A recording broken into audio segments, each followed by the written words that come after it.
Welcome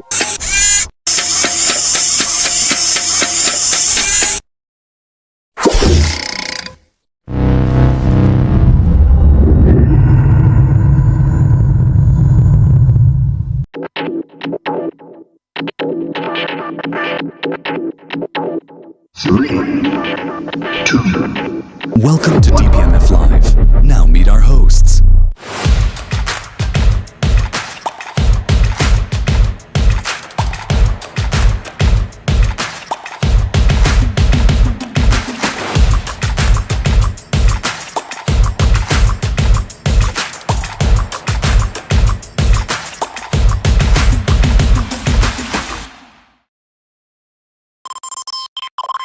Now, are you ready?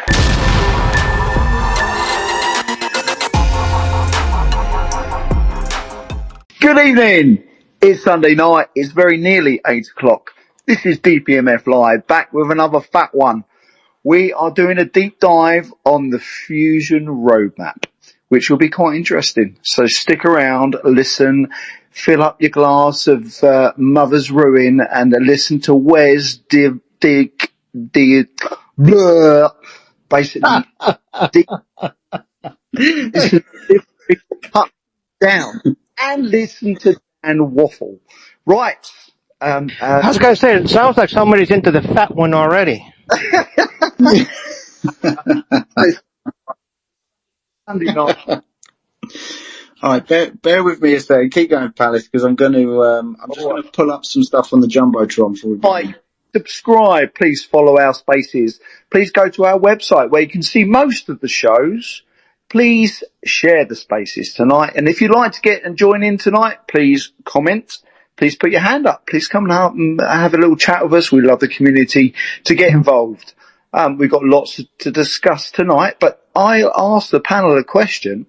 Did you watch Netflix documentary about Arnold Schwarzenegger? It actually refers to John Joe Parks and the some of the life story of everything, and I thought it was really quite interesting, considering the developments that are happening with the NFTs. So that perhaps we can discuss that in a bit, but all very good. Yeah, because most don't know John Park was so important to Arnold. That's sort of how the connection came about. The Netflix documentary actually interviews John Joe Park's son, and he's saying how he Arnold Schwarzenegger. You mean Reg Park's son, John? Yeah. Yes. Yeah, we actually have meetings with him. Oh wow. Yeah. Yeah, like I was with him a couple of weeks ago. Him and John Ballick, Arnold's photographer. Yeah, so we are on calls with people like that. For the stuff coming this year. Have you listened to the documentary? Have you watched it? Is that the one by Dr. Jean Carlos? I'm not sure who it was done by, but it's on Netflix. It's there ready, and he describes how Arnold Schwarzenegger learned how to do styling techniques from Reg Parks' wife, because she's a ballerina. Did you know that? I actually didn't know that. I didn't know she was a ballerina. No. He was a ballerina. Yes, there you go. Fact for the. I've got a fact. You know what, Palace? Maybe take a picture of that Netflix and post it so we can see exactly which documentary. You know what? I think I will. That's a very good chat. Very good chat. The Reg Park, his real name wasn't actually Reg. Really? Ah, yeah, he just preferred being called Reg. His actual real name was Roy. There's a little fact for you. I found out when I was doing research on it about a year and a half ago, when I was going through, I was sort of understanding Reg Park's life, and found out that his name wasn't actually Reg. He changed it for the Hollywood, didn't he? For acting career. I don't know why the change. I just know he didn't like the name Roy. I thought it was to do with when he was playing Hercules. And it was better on the title screen for some reason. I don't know, he felt more comfy with it. I'm going to go really quiet because I'm trying to find this Netflix paste. Okay, I've got Coin Market Cap up. Shall I rattle through it and we'll get that out of the way before, hopefully do it before 8 o'clock? Yeah.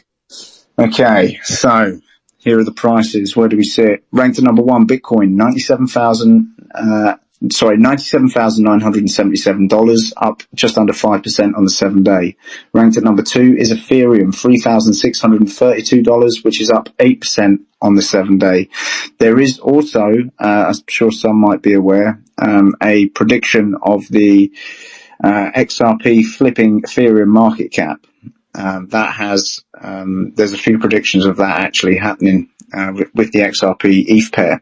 So we'll watch out for that. And it's really going to come down to, is there going to be a breakout from the flag, the current flagpole from the punch out recently, which sent XRP up about 400%. Now, there's a lot of people, saying, oh, the next breakout's coming. It hasn't broken out yet, to be clear. So, we'll see. If we break above, then there's a chance that XRP might flip ETH. If we break down, then we'll probably go back to number 6 spot, which wouldn't be that great.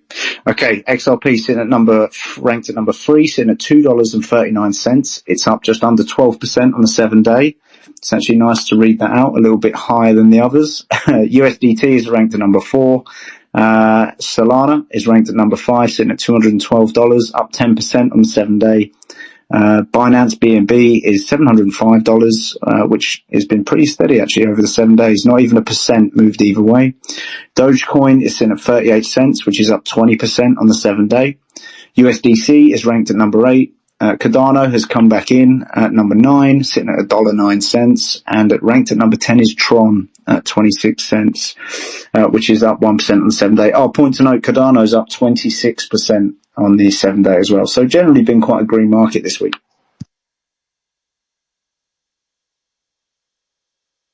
Palace, are you there? Have you gone? Palace? Okay. I think Palace got stuck watching a movie now. Yeah. I was trying to get this. How do you work the Jumbotron? I'm trying to cut and paste the net. Oh, don't start with a Jumbotron. Well, I think, does it have to be done by the host? Let me check. I bet it does. Okay, yeah, it has to be done by me. So drop a link in the comments, mate, and then I'll put it up for you. Yeah, that's working. So I've cut and pasted on Telegram social. So if you look at Telegram social, you can then stick it on. If that makes sense. Wait there, because let's take a line. we should see something come up now on the Jumbotron. Go on. There we go. I've done it. You've done it? So after it's been a year now, guys, of doing stuff here. A year, I've managed to work out how to put stuff in the Jumbotron. Oh, that's Fusion. Yeah, what do you want up? I sent the socials of the Netflix documentary, which was talking about Arnold, wasn't we? Yeah, but I need the post. Yeah, I've sent. Please put it in Telegram, I think. All right, 1 second. I don't see anything on my end besides just the title.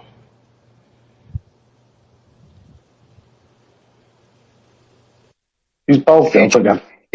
DPMF Telegram social. You sent me a Netflix link, you wally. I can't put that up there. What? It's got to be an X link. Anyway, let's move on. Otherwise we'll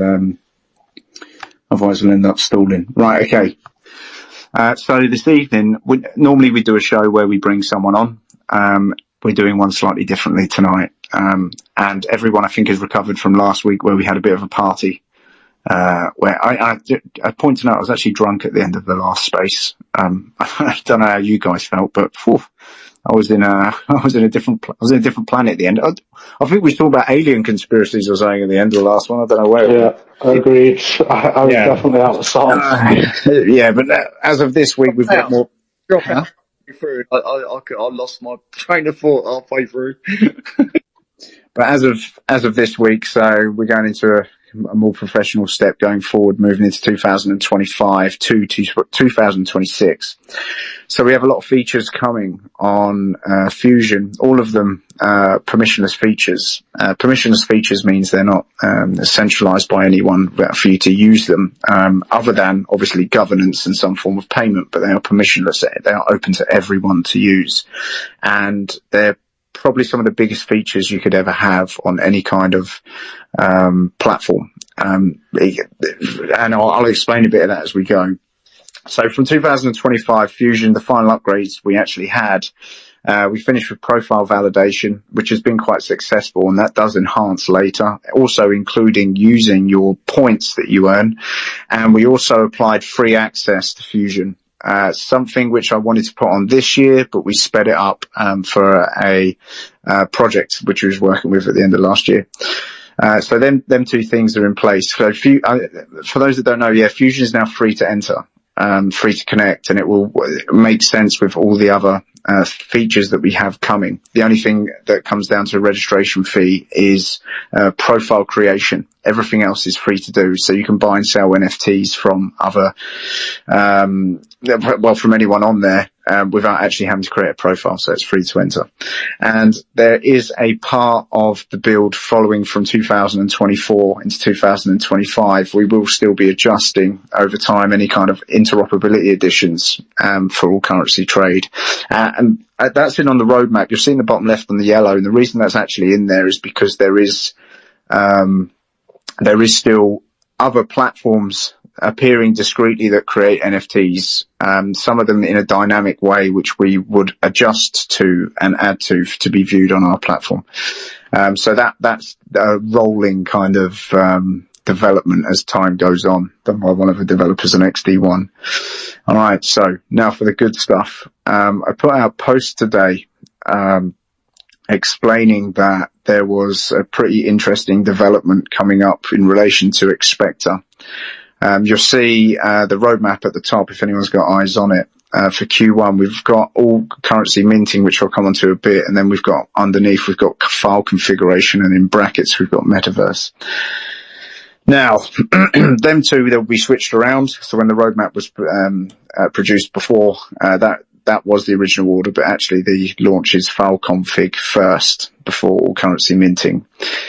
Now, what this development is working with Expector as well could be a real game changer in this ecosystem and against all other chains, which is probably a bit crazy to say right now, but what this basically involves is we'll be configuring Fuzion, where you will be able to mint 3D designs and NFTs as the actual 3D designs and pull them into not just the Expector metaverse, but any metaverse that's on the network. So this doesn't just this isn't something that just operates with Expector. I think I only know of VerseX as another one who are on the network. This is also beneficial for them as well. And I haven't spoke to them yet, but I will do at some point and assist where I can. So they're actually in a place where they can also utilize NFTs directly onto their platform. So yeah, what is this, Carl? I've called it file config because I know a lot of people are not au fait with file types and different types of files and metadata, etc., and stuff like that.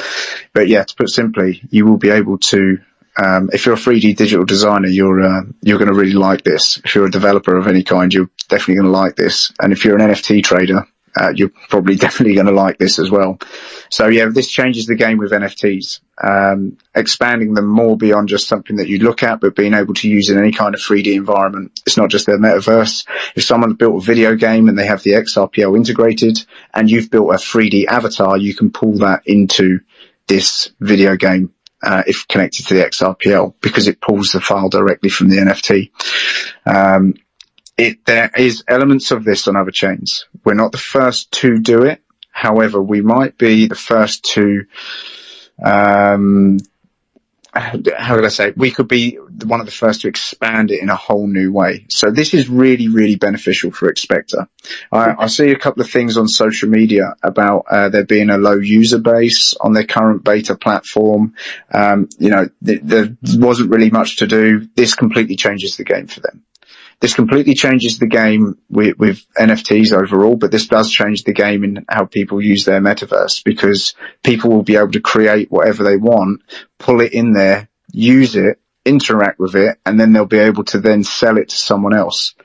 That doesn't really happen much with NFTs directly in this way. I'm on about the actual 3D image of whatever it is you have. Now, all the developments that have gone on in the Expectaverse as well, with all them buildings, they will be able to be minted as them buildings and be pulled into other metaverses. So it's a massive, massive interconnecting upgrade, allowing any 3D digital design to transition from one place to another. There's no closed gates on it. The only thing that it would take is a small configuration for whoever runs these metaverse platforms to be able to pull the file from the NFT. Go on. Sorry, Dan, is that, to interrupt your flow, but is that on any chain, or is that only on the XRPL? No, this is only on the XRPL, okay. XRPL ecosystems. Lost my train of thought now. Where was I? Talking about doing something outstandingly crazy and amazing, and then I lost myself.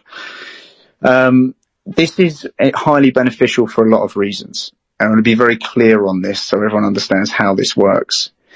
If you buy a 3D object as this specific type of NFT, you will be able to use it anywhere in a 3D environment, as long as the host who owns that platform allows that file to be pulled in.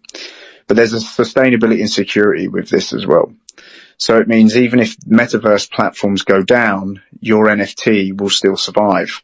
So let's just say, for example, we have the apocalypse, one of Live Free's most favorite topics, and, a load of things get shut down. Even Fuzion, let's just say Fuzion goes offline, the Expector goes offline, Vertex goes offline, everyone goes offline, but the NFTs are still held in your wallet, and all of a sudden the world rebuilds over a few years, and they're like, right, let's get back to metaverse and game stuff and game finance. The NFTs will still be usable on these new platforms. So that's the kind of security you have with these new NFTs. But they're not bound to the central entity, and they'll be configured via us, but you held in your self-custody wallet. This is really good for XRPL projects as well. It's going to assist them in doing something extra on top of what they're already doing. So, they don't have to build. They don't have to technically own a plot to do anything. You could just have your own skin as a XRPL project. I know Optimistic Prime down there as an example, with Amanda, with their logo they have for their projects. You could have that as you could sell like 100 avatars, and people could run around in these different 3D platforms, if you've got the 3D design, all completely self-custody. It's absolutely massive. You can do objects, skins, avatars, weapons, vehicles, buildings, you name it. If it can be done, if it can be a 3D design, it can be created and pulled into the metaverse. And where the partnership comes in with Expectra and working with Dirk, some of these NFTs will require a certain amount of interaction. I was talking to the panel about this earlier. And what I mean by interaction is, if we were to create a football, then you would need that ball to act like gravity has an effect on it, instead of it just floating there when you pull it out of your inventory. If you was to create a gun to shoot something, then there needs to be some interaction if you would hit another player. So we're going to be working with Expected to expand on this, but everyone is going to be able to build stuff. Everyone. This is everyone. No one is, gatekeeped out. Everyone is going to be able to build stuff to add into digital environments. And we're going to be working with Expect going forward, but there are other ones it can work with as well. And it's huge. It's absolutely huge. It's huge because of the capability of the network. Unlike some of the smart contract chains who have a higher fee, this is really big for us because we have scalability, because we have a low fee, and it's attractive, and it could really change the game the way the metaverse is looked at. It could be a very, I don't know how big it could go, but it would be bloody attractive, and it could attract a lot more designers and developers as well. If you're a 3D designer, you're laughing, because you can create 3D designs all day long and trade them all day long, and people are going to buy these because they're going to want to use them in these 3D environments, and it's not tied to one. And that was one of the main efforts with this. You know, these are not NFTs just for Expector. They are for everyone, but we will be working with Expector to support what they're doing going forward as well. It gives an NFT a massive utility, doesn't it? Oh, it's huge. It's huge. Let me give you another example. So let's just say I create an avatar of myself because I know someone recently made some NFTs of my head. No names, literally, right? But I could do a whole avatar of myself, and sell that to someone else, and they could be me in the metaverse, you know, as an example, as an avatar. I think objects, items will be key. You could play a lot of games with your XRPL project. You can, and I need to speak to Dirk about this, but you can give the NFT technically while you're in the metaverse. So you could give someone flowers, and then all you'd have to do is sign for it on the other side. You could give someone a gift card. You could give someone, I don't know, a credit card, a wallet. There is no limit to what you can create in 3D designs. And then it comes down to, right, how do we interact with these? And that again becomes limitless. So it's absolutely huge. It's a huge benefit for anyone who's got a 3D environment. And at the moment, I can only think of Expector and Versex. And Versex I haven't spoken to yet, but I will. And I will also support them with what they have. But going forward, yeah, we're heavily supporting Expector on this one because they have a bigger product. You know, they have a lot larger user base, and this, I imagine, is going to massively increase it as well going forward.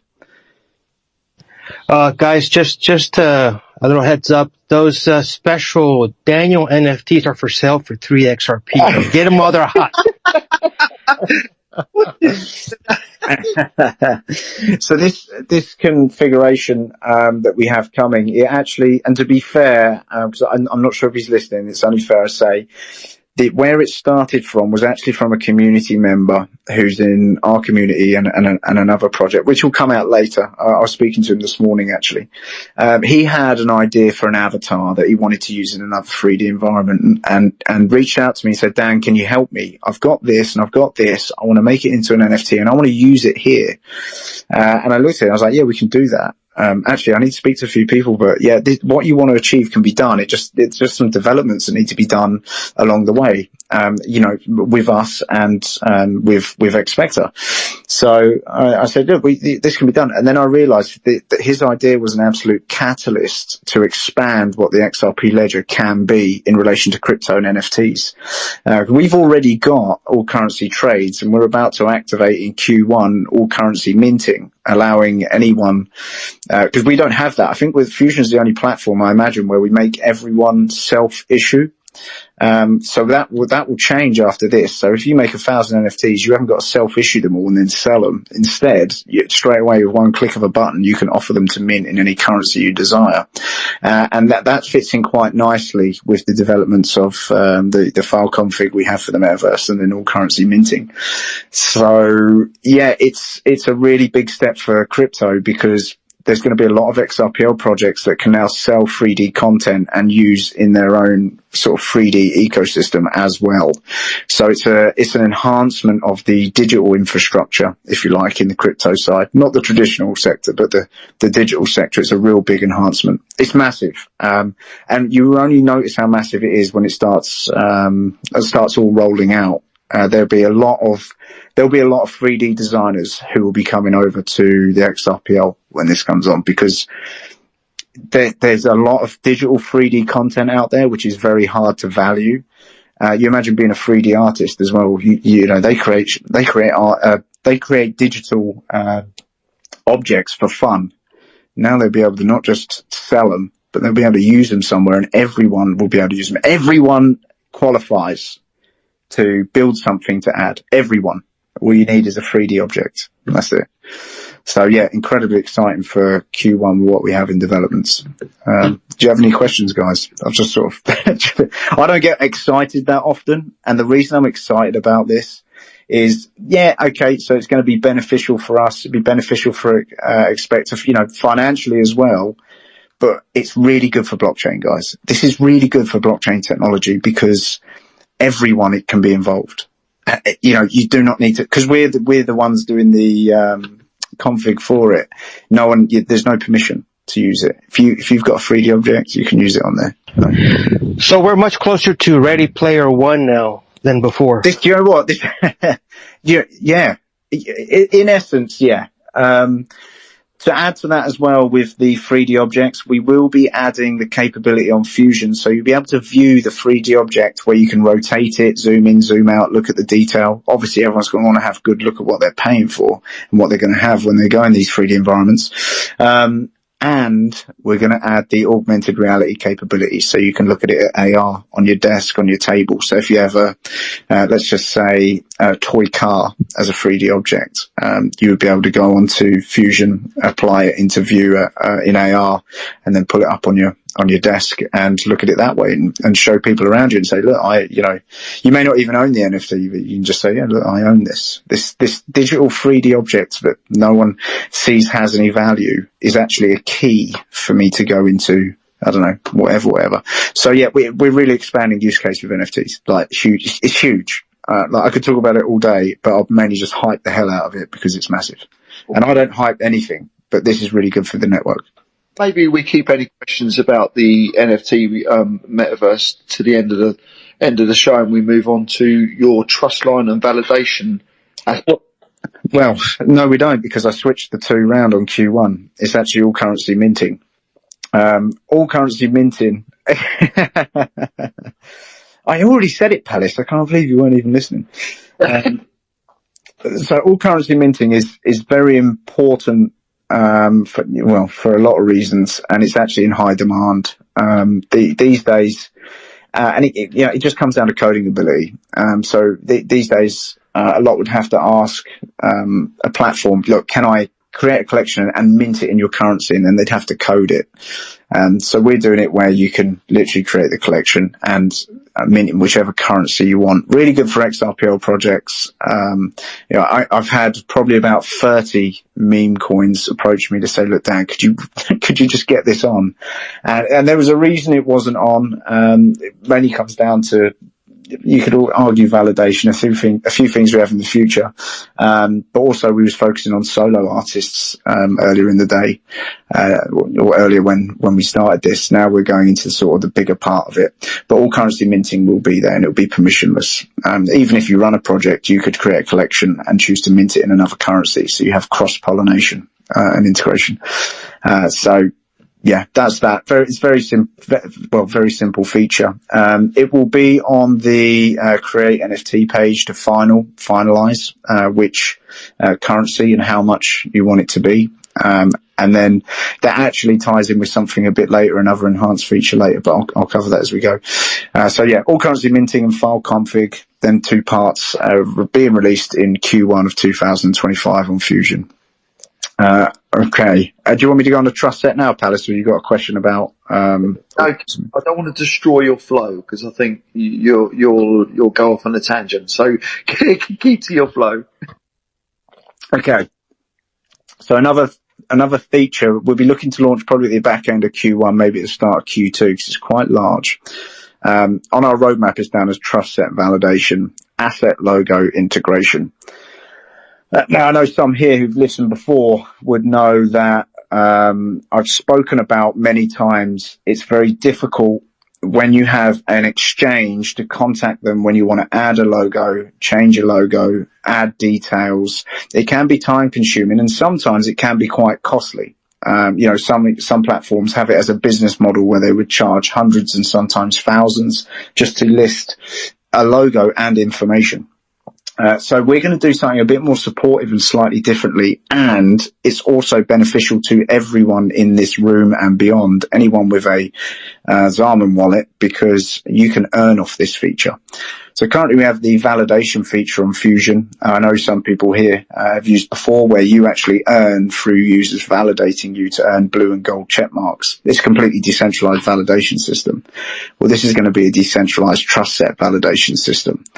This will mean, so imagine, you would have seen on the homepage, we only have some basic features now. Well, an extra one coming, would be trust lines / coins. And in that section will be a list of all the trust lines on the XRPL, 30,000 plus, whatever it is to date. And you will be able to find the trust line that you want, and download it onto your Zama wallet. Yeah, very, very basic. A lot of platforms already do that, but we've got an added integration into ours. So we wanted to make a decentralized way where we empower people to decide what they truly trust and, what is trusted. And there will be no logos with these trust lines. We allow the people on Fuzion to apply a logo to the trust line, to the token. Right? And then even if they've added one, that would come as a small payment. And even if they've added one and got it wrong, someone can pay to sort of override them and be a delegator to that specific coin. But if you delegate yourself as a validator to a trust line, to a coin, and I'll use the XQuad logo down underneath me as an example, if I was to delegate myself to be the validator for XQuad, I'd add the XQuad logo and any relevant details. And that means everyone who finds that would go, okay, Dan is the delegator for that. And that's the XQuad logo, recognize that. These are all the details. And there would be obviously analytics, which we pull from the XRP Ledger. And then you can choose, do I trust this asset? And if XQuad, say, come across it and went, oh, that's us on there, and Dan's delegated himself to be the delegator of this coin, there is a leaderboard involved in trust as well. So XQuad could make a small payment to say, I trust the XQuad token, and it would go to me because I'm the delegator. But anyone can buy me out and then take me over. So the fee goes up every time. So there'd be a long, large list of what you trust in this ecosystem. You can delegate yourself onto a coin, pass on the image, which then goes on all the areas of Fuzion, like in NFT details, token logo will come up next to the token price, etc., etc. It will appear in all the right places. And then if a project wants to change their token logo, they can make a small payment to become a delegator and then change it. Yeah. So this isn't just the central entity applying the correct details anymore. This is everyone that's on the platform making a safer ecosystem in a decentralized way. And I've joked about it before. I've joked about it, I think, on, I know Stone's down there on his space, where I've said I'm expecting a few poo emojis to come out as token logos on a few assets on there, which in a way would be kind of funny. I'm not, if I'm honest with you, the validation feature we launched went quite well. We had 2 bugs to fix from launch. No one got damaged, and that was really important. With this feature, I think it's actually going to come down to a lot of profiles are going to be very honest because they're going to support coins that they want to do well. So they're going to give good information with links. They're going to give the correct logos. And I think we're going to see quite a healthy, trusted ecosystem. I think we will. And as that unfolds and develops, I think it's going to be very rare that anyone's going to deliberately try and cause any harm to anyone. But every time you want to give an element of trust to a token, you would give a fractional payment, and whoever the delegator is at that time, they earn that. So everyone here will have the opportunity to be delegated as a validator of a coin and be able to earn from it. And anchor assets play a role in that as well. The price in anchor in validation, at the moment we've got it where it's going to be higher, so you'll be able to earn a lot more being delegated to a coin than you would be validated as a profile. And yeah, we'll see how that unfolds. I think it's going to work quite well. I think it's going to work quite well because at the moment I've noticed a lot of people who've created profiles on Fuzion generally are their profiles on Fuzion. We do have an element of integrity. We haven't had any copycat profiles or any copycat NFTs. And I hope we don't, because it's not the kind of environment we're trying to promote. But I think the trust set, validation, asset logo integration. You can't really, can you? Second. Sorry, I was just going to say, Dan, you can't really do that anyway, because the top validators would not validate an illegitimate profile. Well, I mean, so I thought about this. I thought, let's use Sologenic as an example. In fact, no, let's not use Sologenic. It's probably a bit harsh. Let's go for Corium, because it's been out less. So a Sologenic sister, if you like, of a sister chain. And let's say someone slaps on a poo emoji and Corium get in touch with me and say, Dan, what on earth's going on here? Someone's put a poo emoji on your platform referencing Corium. Well, we would have a place and we say, okay, so we'll buy the delegator out buy him out, overtake it, replace all the info, job done. And then if they were to say, well, you know, you're responsible for that, I say, well, actually, we're not. The profile you need to speak to is this one. They think that your details are this. So I don't, yeah, it's good. And you can only do it if you have a profile. So you can't just be someone willy-nilly that turns up onto Fusion and go, right, I want to be the delegator of validating this coin. You have to have a profile. So there are some details on the blockchain, as in your own wallet address, which, you know, they may not reveal your identity, reveal who you are, but they reveal who you are as a wallet address. And yeah, at the moment, it seems like we've had quite a nice system. We haven't had anything that's negative. And, you know, I really appreciate that. And I really hope that no one tries to exploit that, because it's actually the kind of system we're trying to build. I didn't want a system with trust set validation where people keep coming to Fusion developers saying, I've got a new logo. Can you upload it for me? Instead, what I wanted to do is make it where everyone had the capability to amend and change things as they see fit, and then people can earn off it as well via trust. So there is a leaderboard with this, and we're not going to amend the leaderboard where our own native assets are at the top. It's going to be completely honest, and people can earn from that. You know, I'm actually thinking it's going to be one XRP payment coin just to have to validate a token. Now, if you're delegated as the sort of coin validator, if you like, and you get 10 people, you know, sort of validate that coin. Let's say it's Reaper coin with Patrick, for example. You know, you get 10 people validate you in XRP, then you're looking at $24. Well, how many people are on the network? Quite a lot. And a lot of people are going to fight to have a high score with their token. So yeah, it's going to be interesting to see.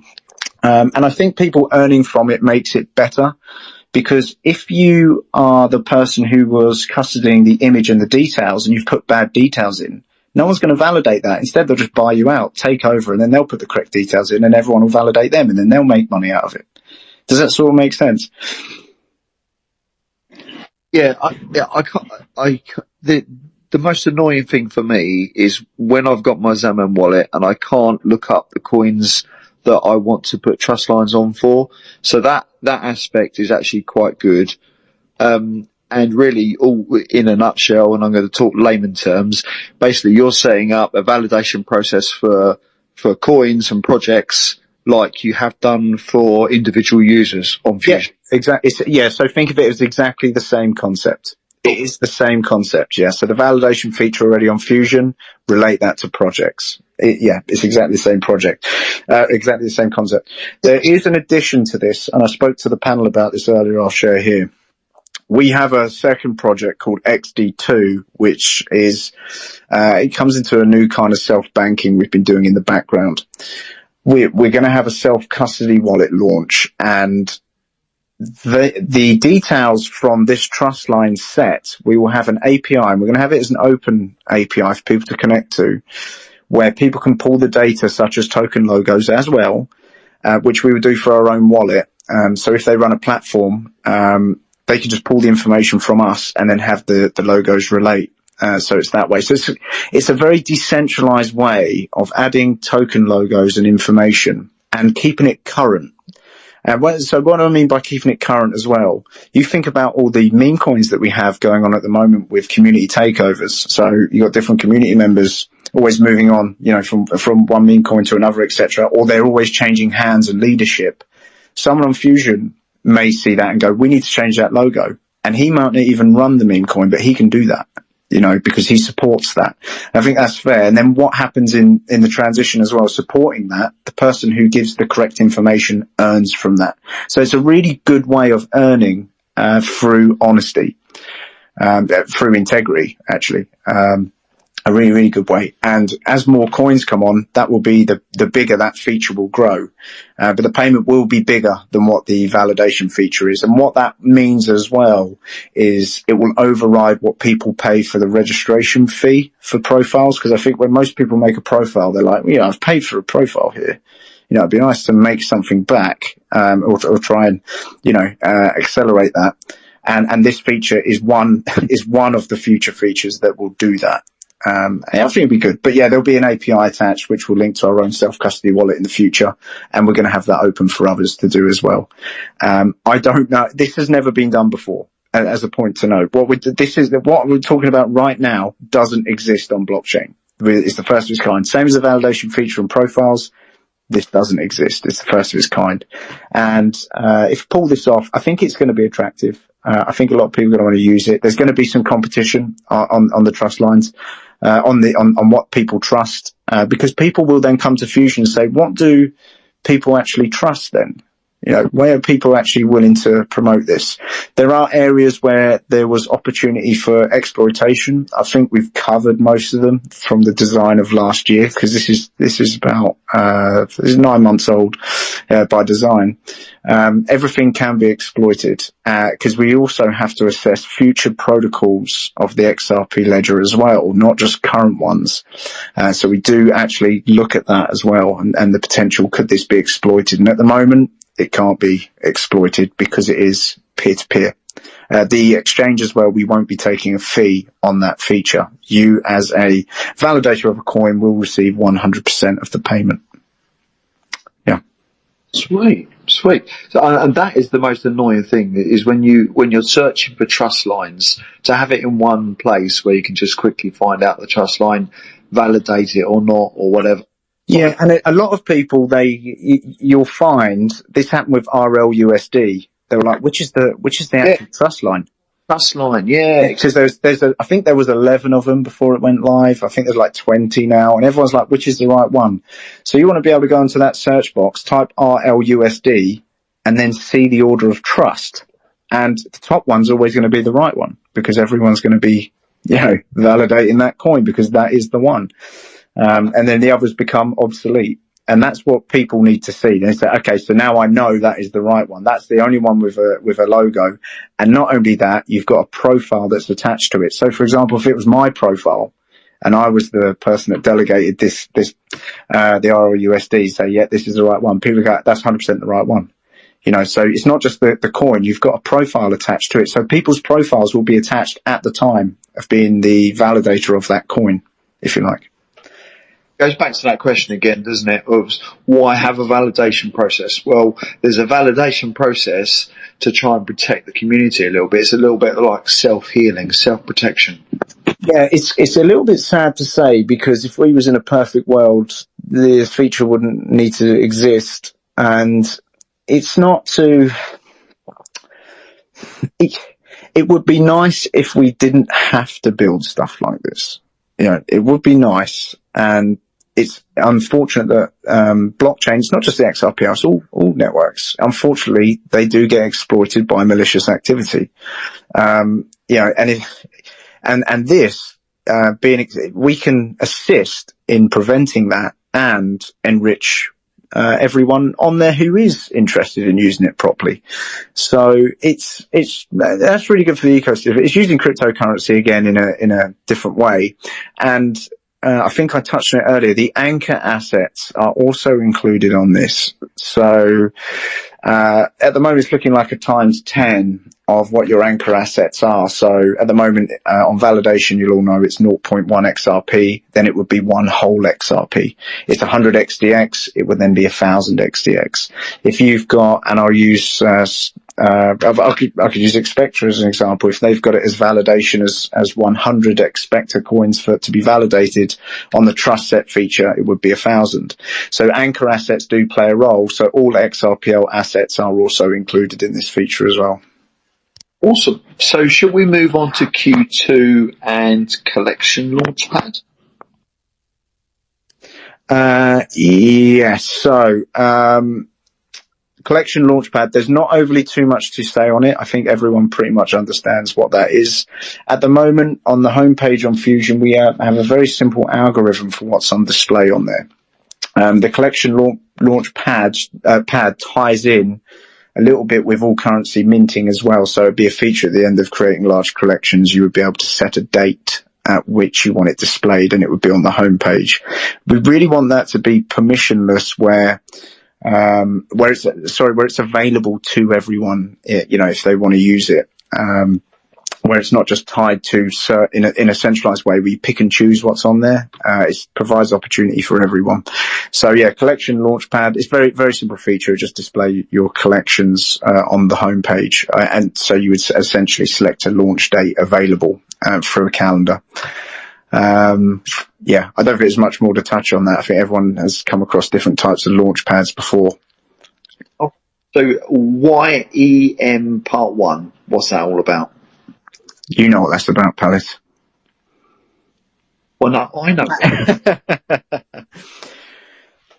So the YEM is the yield earning mechanism. Bob Crypto down there below, Bob Crypto 13, one of his favorites he's been fishing for information on, comes in, actually it comes in 3 parts. It's not turn on in Q2 and then it's done. It's part 1's in Q2, part 2's in Q4, and then there's another part later.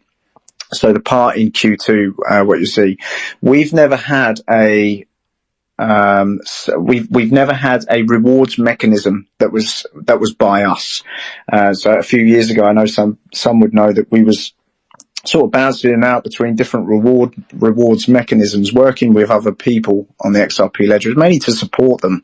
It wasn't overly to say we need a rewards sort of feature. It was to say that we'll work together, help boost what you're doing, you boost a bit of what we're doing, and a lot of them rewards sort of platforms ended up folding. In fact, nearly all that we work with. In fact, I'm pretty sure, if I think about it now, I think all of them did. And you have to ask yourself, why was that the case? And we already had the YEM by design from about 4 years ago. We needed certain network protocols to come on for all 3 parts to operate. Some of them protocols are coming onto the XRP Ledger, so not all of them are here yet, but there is enough here where we can start and then start turning the parts on. Now, the first part is more towards us as DPMF with our native assets. The governance asset XIO plays a huge role in this, bigger than what most would understand, and I'll enlighten some people on why. Currently, when airdrops are conducted on the XRP Ledger, there is never a consideration for traffic, if you like. Currently the XRP Ledger transacts about, I think it's like 200. Correct me if I'm wrong. It's about 250 transactions a second, something like that at the moment. Believed to go up to 600. Estimated at a max at 1500, but never been tested. So what does that mean? That means it can take a lot of transactions on the ecosystem we're currently in. On a global scale is slightly different. If you are to do any kinds of rewards feature where you do an airdrop, and we did airdrop to 87,000 trust lines in 2021, in 36 hours, which was a powerful airdrop, we did cause some congestion. And we did actually cause problems on different areas of the world with nodes because we basically queued them up and took advantage of it, with switching nodes and raising fees, and we was all over it, but we was absolute arseholes on the network, getting our stuff out and caused problems for other people. So the XIO asset acts as almost like a spamming feature for this, because you will need to own one XIO asset just to use this feature. And the part 1 comes into self-custody rewards with XDX. A percentage of them rewards will come from revenue of the platform. So we're recycling some of the revenue that we take in and we're pushing back out. And some we have a 15% reserve backing to use over the next coming years for other features that put in XDX as well, which is not just related to Fuzion, but also XD2 and XD3. So we've got time, we've got a bag to play with for rewards, but part 1 will only involve our native assets. So XIO is a governance to access the feature, and then it will be self-custody rewards depending on how much XDX you own. It's as simple as that. And that part 1 will run concurrently when part 2 comes on. So think of it as an extension, an additional arm. So you haven't got to use just part 1 of the YEM and then switch to part 2. You can actually use both at the same time. So yeah, really, really effective. But it's the first time we're going to have a rewards feature come on. We have had to read through Well, me specifically, I have had to read through some policy regarding how this all operates, mainly for Yen Part 2, a lot less for Yen Part 1, because we're under UK law here, which is actually very easy for crypto regulation. Very easy rules to abide by if you abide by the rules. And with the way Yen Part 2 works, we had to sort of read between, I actually read a lot of it, but we had to really read between the lines to make sure that we weren't breaking any kind of regulation. And when it comes down to P2P stuff, there isn't really any to worry about. So we've got 1 and 2 in the bag, essentially. But yeah, part 1 will be coming on in Q2 of this year, which is a rewards mechanism for how much XDX you own, but you have to own the governance feature on Fuzion. Because XIO, there's only 10,000 assets. That's the spamming feature I was talking about, where we can't congest it. So only 10,000 people can only collect the rewards, and that's if each person owned 1. Obviously there'd be, I keep saying obviously, I'm going to stop saying obviously. There would be a lot of people that would own a lot more XIO, and that prevents someone else from using the feature. So it's really good for price appreciation with XIO. Here we go. Go on, Livery. With the XIO ownership, just to clarify, the more XIO you own, the more percentage of the YEM that you would earn. Is that correct? That's correct, yeah. And I had a feeling you would want to ask that question. Yes, the XIO does act as a power asset. Also, the Quantum Pass, which was released in December last year, that also is a catalyst for it as well. So the Quantum Pass does qualify for the YEM overall in all 3 features, and it will qualify for part 1. So just it nice and simple then. Basically, if you own the Quantum Pass, if you own XIO, and if you own XDX, just keeping it in your wallet, you don't have to stake it anywhere or do anything like that, but basically you'll earn a yield from that. That's correct, yeah. Comes down from revenue of the platform and comes down from reserve. There is, so I know a lot of people who've listened to me for quite a long time. I've always spoke about reward systems should be recyclable. So when there's a output, i.e. when giving a reward, there should be a function for input. So we already have multiple functions of input already on our platform, which is kind of funny because our Fuzion is a 0% trading fee, but we do have areas of revenue on there, and that's the input. All right. So then we use our reserve as well to make sure that it meets the output. So we have the reserve there. As more features come on, there will be more input, which will provide more output and then be even more sustainable. So at the moment, we've got sustainability. I think it's like off the top of my head, it's done like 15 years. You know, we've got sustainability with the reserve of the 15%. Go on, Palace, far away. I was just going to ask, how long is it going to go for? But you just said it, so don't worry about it. Yeah, so the part 1, so we will always need XDX to come in. A lot of people might be unhappy that XDX is against XRP is down in value. Well, we're not, because we're buying it. So it's really handy for us to have a low value XDX for now, so we could take it off the market for later. It's actually very beneficial for us, because, I didn't think the price would be this low against XRP, but we'll take advantage of it while we can. Here, Dan, I'll bet you a $5. Well, I'll bet you 5 XDX that Wes is actually buying XDX as we speak. No, he's not. He only buys tops. No, he only buys tops. Well, I may have surprised you this time, boys.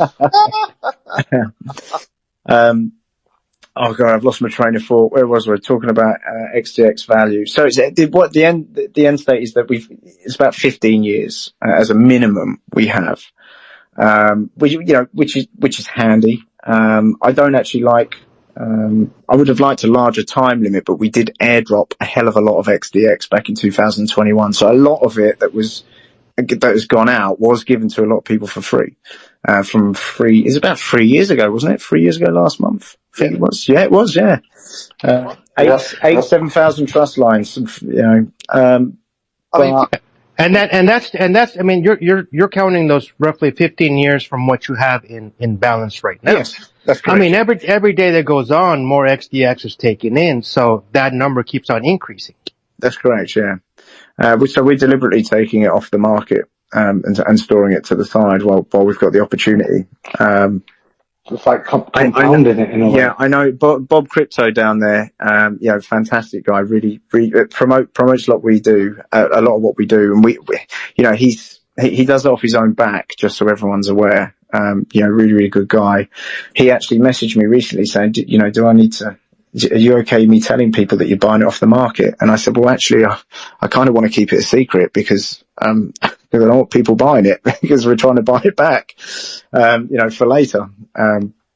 So yeah, we've got a time scale, with part one. Part two, we've actually got 100-year estimate, for part two, which I'll come on to later. But part one has a 15-year, supply from now. Now, over the next couple of years, there'll be a lot more features on, and that 15-year timeline will adjust to 30 to 45 because we'll have our own supply. We've also got some XTX to the side for the borrowing and lending protocols in the future as well. Anyway, moving on from XTX price, the M part one is basically a self-custody staking. Essentially, we call it the yield earning mechanism. Hoping to battle some tax policy later in the future because we don't want to call it staking because people own the assets in their wallet. So you will not transact any assets onto Fuzion for us to custody. You will only custody your own assets. It's a rewards mechanism. It's a yield earning mechanism, which is revenue generating from the platform. It's also, it's also because the validators on Fuzion, and validators are people who own the most XIO. They will have extra tools to play with in the future, and this is kind of a payment to them to keep the ecosystem safe as well. That's why XIO acts as a governance feature. As something I didn't mention earlier. Okay, cool. Have you got? I'll probably ask Live Free actually. Have you got any questions, Live Free? I know you've been very excited for the No, not right now. You just keep on talking. If something pops up, I've just got one, Dan, if you don't mind. That YEM, is it only you're getting rewarded in XDX or can you choose XIO? For part one, it's just us. So it's just our native assets. Okay. So it's just XDX for part one.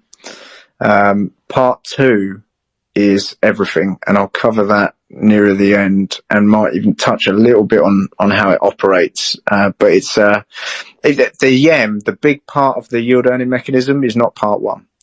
It's actually part two. It hasn't been done as a rewards feature in blockchain from what I've seen, the way it's done. And it's quite prime for this on a layer one. It's quite prime for it, but it's not been done in this way. And it involves more than one protocol on the XRPL. So it's quite complex in that sense. Let's discuss YEM2 when we get to the YEM2 in Q4. Shall we move on to Okay, so Q2, what else is coming in Q2? We've got XRPL, chain analytics, and you'll see in brackets we've got AI background. So those who've been with us a few years know that we have developers in China, quite a few. We do have a team working on AI connecting to the XRP Ledger. So we have connected AI to the XRP Ledger to extract data. That's as far as we have gone. I think there's a few other people out there who've got some AI going on with the Ledger. I don't think we're doing the same thing. I think we're doing something differently. But that feature, the XRPL chain analytics, is analytics of the XRPL. And that might, because so if you're looking at the roadmap, you'll see where it says chain analytics, and to the right it says trading analytics. That's essentially the DEX. There's an entire DEX in the background of Fuzion, and what you guys might notice is when we launch something, usually there's an addition to it that can be profitable for people, and that's going to be the case with the DEX on this.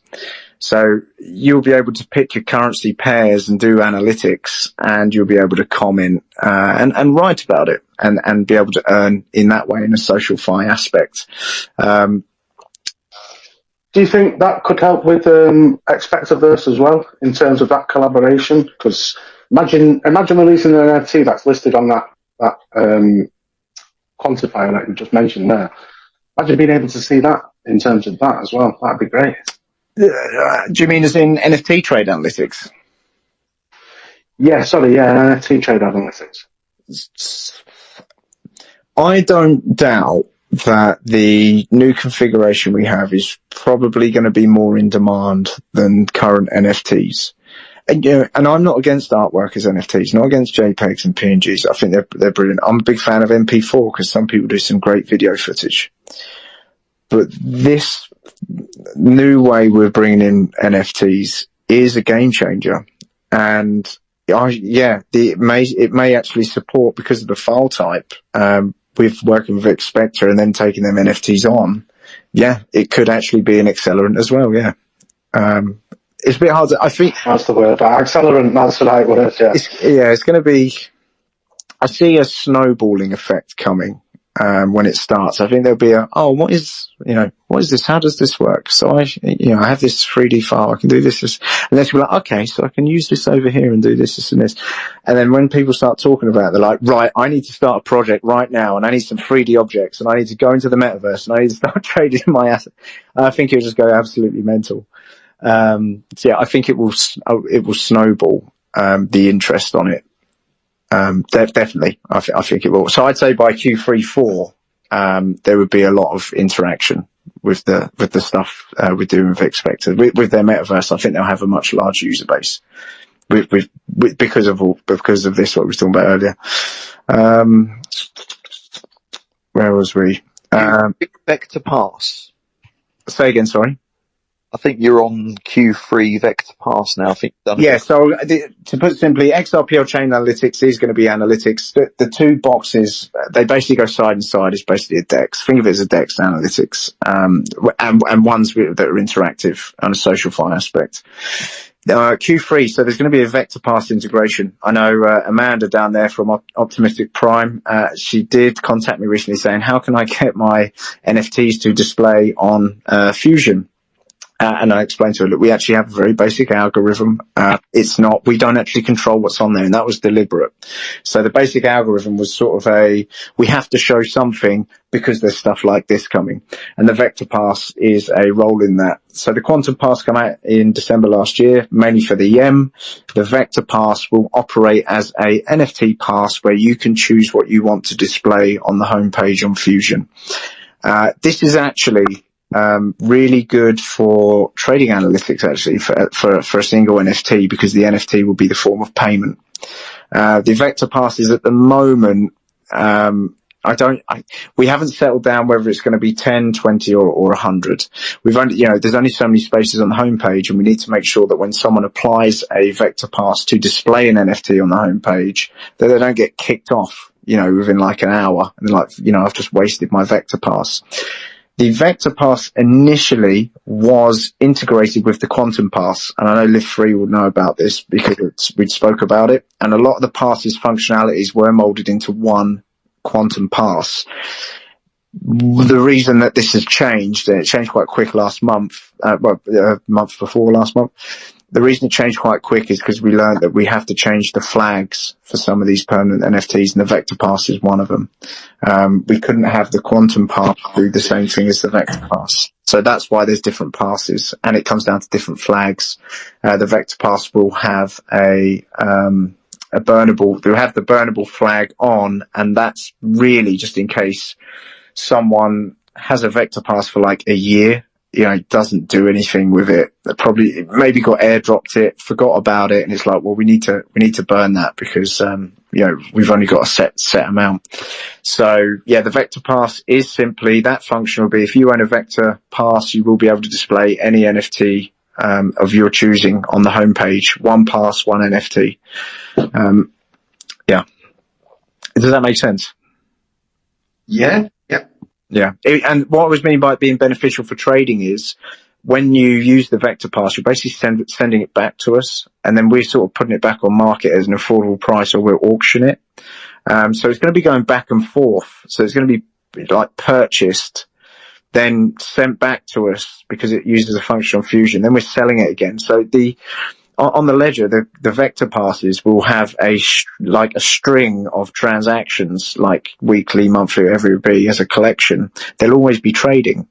And it'll be interesting to see the price they go at in a bull market and then the price they go at in a bear market. And I'll be honest with you guys, I'll be completely honest with you. I wanted to make sure I was completely open about these vector passes, because the quantum passes, you know, they've done very well selling. I think we sold nearly all of them within a few hours.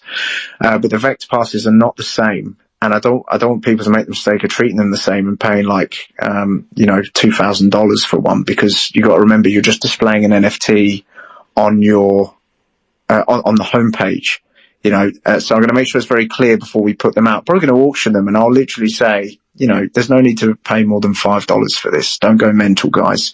But I know there'll be someone out there that'll be like, they'll hit the fuck it button and go, right, $1,000, bang. And I'm like, it's an NFT that has a utility that we don't need to sell for a high price. Yeah. Because we're going to keep taking it back. Yeah. It's just a permission to advertise your NFT. That's what it is. Exactly that. Yeah, exactly that. And it will have different value to different people, because some people have an NFT that they really want to display, and others are like, I haven't got any NFTs I'm looking to sell or display, so it doesn't mean anything to me. Now, if you have a certain collection come onto Fusion at a certain date and time, people might rush to get these vector passes because they're going to want certain NFTs on display around that time period, because they know the user base is going to be up. So it's going to be a very interesting dynamic. There's not really a lot of history to go off, or a rule book to go off with how this will work, because it just hasn't. I keep saying it hasn't been done before. I haven't seen it done before anyway. So yeah, vector pass is simply displaying an NFC on the homepage on Fusion. That's it. If anyone in the audience has got anything they want to ask, please put your hands up, or please put some comments on. We do like people to get involved. If you're just tuning in, we are discussing the Fusion roadmap for 25-26. Obviously some exciting stuff coming on. So, I think Radical Bid is your next bit then, Dan. Yeah, we kept the name Radical Bid from Radical X. Even on the roadmap, I slipped in the capital D there, because most people remember Radical X was RDX in capitals. Radical Bid is in two parts. Sorry, it's not two. Let me rephrase that. There's two segments to it. You will be able to self-auction on your own profile in any currency, and there will be a larger auction feature on the homepage. Both of it are Radical Bid. It's just where do you want it to be? Do you want it on the homepage, or do you want it on your own profile? Yeah, and then there would be a timer where you can auction in assets. Radical Bid. So but it's as simple as that. It's probably a bit more complex to develop it, but on a front end user interaction, it's that simple. So we got Kryptonic from the audience that wants to come up and ask a question. Kryptonic, open your mic. Off you go. Yeah, it's Kryptonite. I was wondering, is it strictly XRPL NFTs? And if it is right now, are there plans in the future to include other ledgers? Yes, there is actually plans to include other blockchains. As we stand at the moment, we're developing mainly most of the XRPL stuff. There is going to be additions with other chains. So we're going to connect other wallets. If you go onto Fusion and you see any NFT cards, you'll see there's the XRPL logo on the cards. That would change to such as like Ethereum. Flare is one that's been requested quite a lot, but we are doing other chains as well. When we add in other chains, we've got to make sure that categorically it's easier to understand what is on what chain. Otherwise, we could end up with quite a messy platform with lots of NFTs from different chains that people can't purchase. There is two ways to go about that. One with the layer 3 interoperability. I won't go into too much now because it is quite far away, but the simple answer is yes, there will be other chains connecting to Fusion. Sorry about Kryptonite. No problem. Thank you for the platform, and thanks for building on the XRPL. Glad you're here. No, thank you very much. Good to hear from you, mate. Okay, shall I continue, Palace? I think Stone wants to talk. Mr. Stone, I'll take a seat. Hey, thanks for having me up. I didn't really have a question. I have admiration, and I wanted to show my support for the project and for Daniel. DPMF, you're doing a great job. I shared out the space, and I was kind of surprised there's not more people in here. There's a lot of valuable information being shared here. I love big supporter of trust, big supporter of anyone that's coming up with a program out of, pretty much from scratch and trying to lead the way. And I like the validation. I love this concept of passing around the NFT for advertisement and, to garner attention in a positive manner. And everything that you're developing is really geared towards trust and transparency. Very minimal fees, but small amounts required in order to achieve your goals. It's all great, and I really wanted to try to help get more people in here. So I'll just, if you don't mind, I'll hold a microphone and sit in the corner and continue to listen. I would encourage everybody in this space, please share it out and, just share what you're hearing here and what your favorite part is that you're hearing. Try to get some attention. I love that it's a recorded space, and I invite you guys to stop by Coffee and Crypto next week, anytime, and just jump up on stage. Mine are also recorded, so you can, do a little pitch, or we can just have a little conversation about it. Appreciate you guys, and I appreciate you building on the XRP Ledger and the fact that you're trying to bring the other blockchains in. So, yeah, I'll just sit back and listen. Thanks. Oh, thank you very much. Great. Hey, I've been on Stone's coffee mornings a couple times. They're about 2 PM in the UK, which is usually quite busy on our side. I've been on my handle, I've been on the DPMF handle, and I've been on the Fuzion handle, and I don't think he knew it was me on all of them at different times, Yeah, I didn't know the Fuzion. I didn't. I was so surprised when I found out. I think we could probably go back to that recording too, when I was like, oh, no way. So, I think you didn't mistook realize. me for another Dan Crypto as well. From, who's it that does the frogs? You'll know, Wes. You're with them guys. Pepe. Yeah. Pepe. No, not Pepe. Oh, I can't remember what they're called now. But yeah, anyway, regardless, yeah, spent a few times on Stone Spaces on different handles. But today, William's on the Fuzion handle. Might bring up William actually later towards the end. But no, thank you very much, Stone. Very kind of you to say, mate. And it's just, if I may say, it's just the tip of the iceberg as well of the capabilities of this platform, and for the XRPL, what it unlocks. It is a great innovative way. It's definitely at the forefront. So obviously Fuzion wasn't called Fuzion by design years ago. It was called something else. But the point being is, it actually takes a lot of time to do research and development on this stuff. It's not like you can go, right, I'm going to do this, then just whack it out. You have to figure out all the small intricate pieces and code it. There's a couple of things on Fuzion which we have as closed source, which is code that no other platform has. And, that does take time. And that can be, and every project on the XRPL will feel this pain because communities want the finished product. You want that. You want that dream. You want what that white paper says. You want what this, and in reality, it's like you have to give it time. You have to allow it to be built out, and there's always going to be problems along the way. But always support your XRPL projects, because if you're giving them a hard time, that is it's not productive, and it's one more thing for someone else to worry about. We for where we are now, we've done a lot of research and development, before turning a few things on, like a hell of a lot. And to get to where we was took time. We even merged 2 platforms together. I don't know if anyone actually knows that, but we actually tried to save a whole other community, because another NFT exchange, they just couldn't go on anymore. We merged the assets and then we merged the platform, because we wanted to keep as many people on board as possible. Because that's what blockchain needs. It doesn't need people coming in, trying to build something and then doing a big fat rug pull. That's not what this technology needs, because it is a very powerful infrastructure. It needs support. One of the reasons why partnering with Expector, we have the potential with the new NFTs to do something really, really great, and it really benefits Expector. It benefits us. It benefits them. It is worth the partnership. It's worth working together to build it out, going forward. Stuff like that. And, while on that topic, I'm very open to anyone who ever wants to, try and do anything, or anyone who needs any help with anything.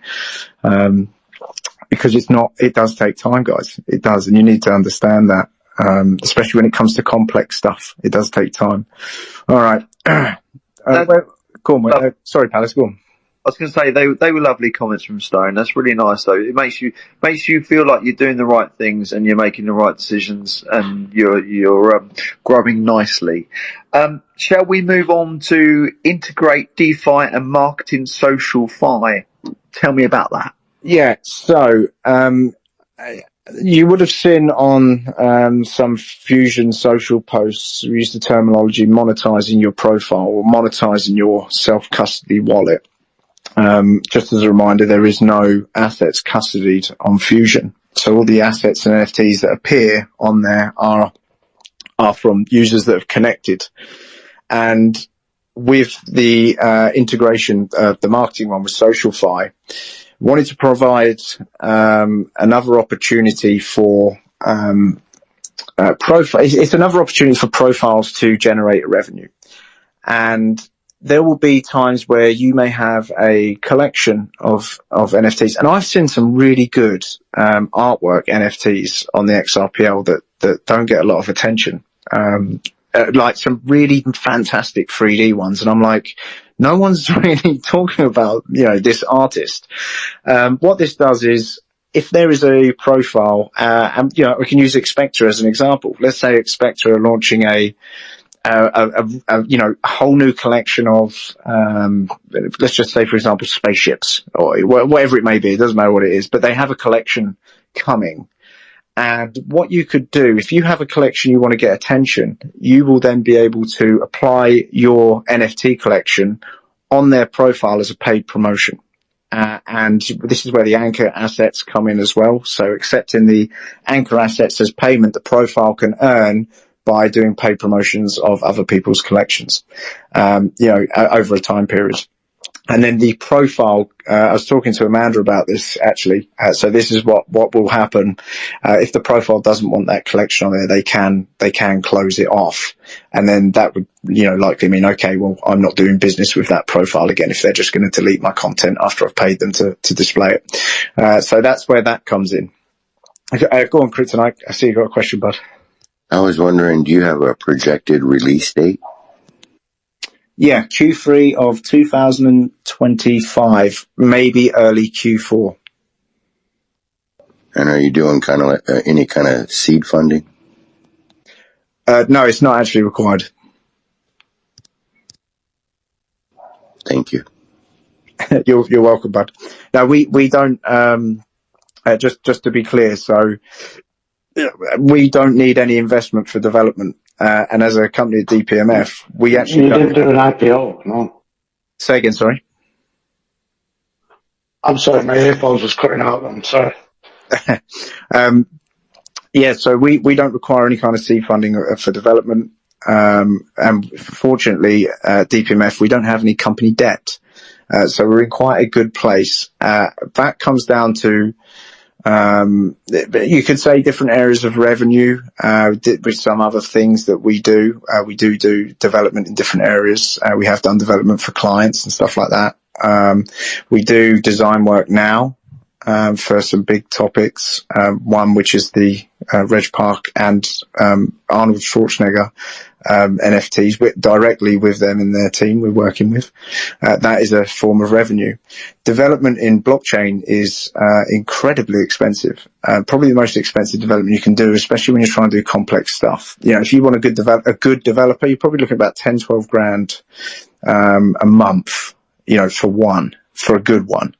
And we're quite fortunate. We've got 2 Solidity developers from Ethereum.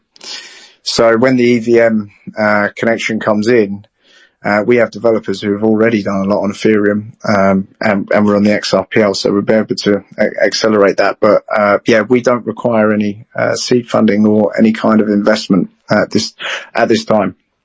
Just so you're aware, Kryptonite. Right. Where was we, Palace? Integrate marketing, social fire covered. Should we go on to Q4? Yeah, go to VScore expenditure. Fill me. Okay. And I spoke to the panelists actually about this last year. So VScore expenditure on Fusion, when you're validated, you receive a validation score. And at the moment, that score is only a representation on whether you can receive a blue check mark to a gold. We currently have a gold check mark member. The first one is in the room, which is Live Free. He actually got there before myself and the company handle, which I was actually really proud to happen because it does show that validation is decentralized. Bearing in mind, I may have been the brain behind building it. But Live Free was actually a user on there. So because of his participation and he probably cheated. That's all. No, well done. You deserve it. And yeah, it just shows that decentralized validation, it does work. I know Live Free is a very good guy. I know he's a very honest man and he's just an overall fantastic guy for this space. He deserves a gold check mark on his profile. And lo and behold, as of December last year, he went and got it. Come out of nowhere, boom, gold check mark. So he has a gold check mark on all his profiles, on his profile and all his NFTs that he has issued. They will forever have a gold check mark until he changes his name on his profile.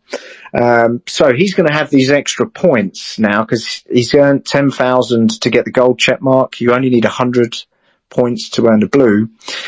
He's going to have these extra points. And what can happen is he can use them points to invite other people onto Fusion for free. So they wouldn't pay the registration fee for the profile. And it's another thing that sort of comes down to trust. You don't have to be a grey, blue or gold checkmark profile to use that. You can have any amount of validation points. It doesn't matter what rank you are. And you can invite users on, but it comes at a cost. And then that's where your validation points come down. For a new user to come on. One feature on this, which I am thinking about doing, is applying the profile that has invited you on and having it on the profile. Let me explain a little bit why I think I might do that. Because let's use David Schwartz as an example, CTO from Ripple. If someone had his wallet address and invited him on, and he receives the message on the ledger, to say, you've just been invited onto Fusion, you have a free profile by Live Free. That means Live Free's face is going to be forever next to David Schwartz's profile, on there when he comes on. So I'm thinking, and that's not set in stone yet, guys, because some people might not want some other face on their profile. So I'm going to think of a way around that, but I thought it'd be a nice little way of inviting users on. But yeah, VScore expenditure is to do with using your VScore points as a payment to invite people on. Things like friends and family will probably be what most will use it for. Some will say, oh look, my sister is really keen on using Fusion. I'll say, well, what's your validation score? Use that. She doesn't have a lot of money. So, well, you can invite her on for free. You have enough validation. And doing that. And then when you bring people on for free, they'll validate you. So you get your validation score back up as well. So yeah, really, really interesting feature. Okay. Any questions on that, Palace? Or I think that's a fairly basic one. Well, no, that seems to have covered most of the aspects on the V-score. If there is any projects out in the audience there that want to get onto the show, please just DM Live Free or DM any of us, really, to be fair. We do love to get involved with other projects, so if you want to come on the space and we do a deep dive on your project, please DM one of us and we'll try and sort that out for you. So Q4... the yielding mechanism part 2. So I've got a question about this one, Dan.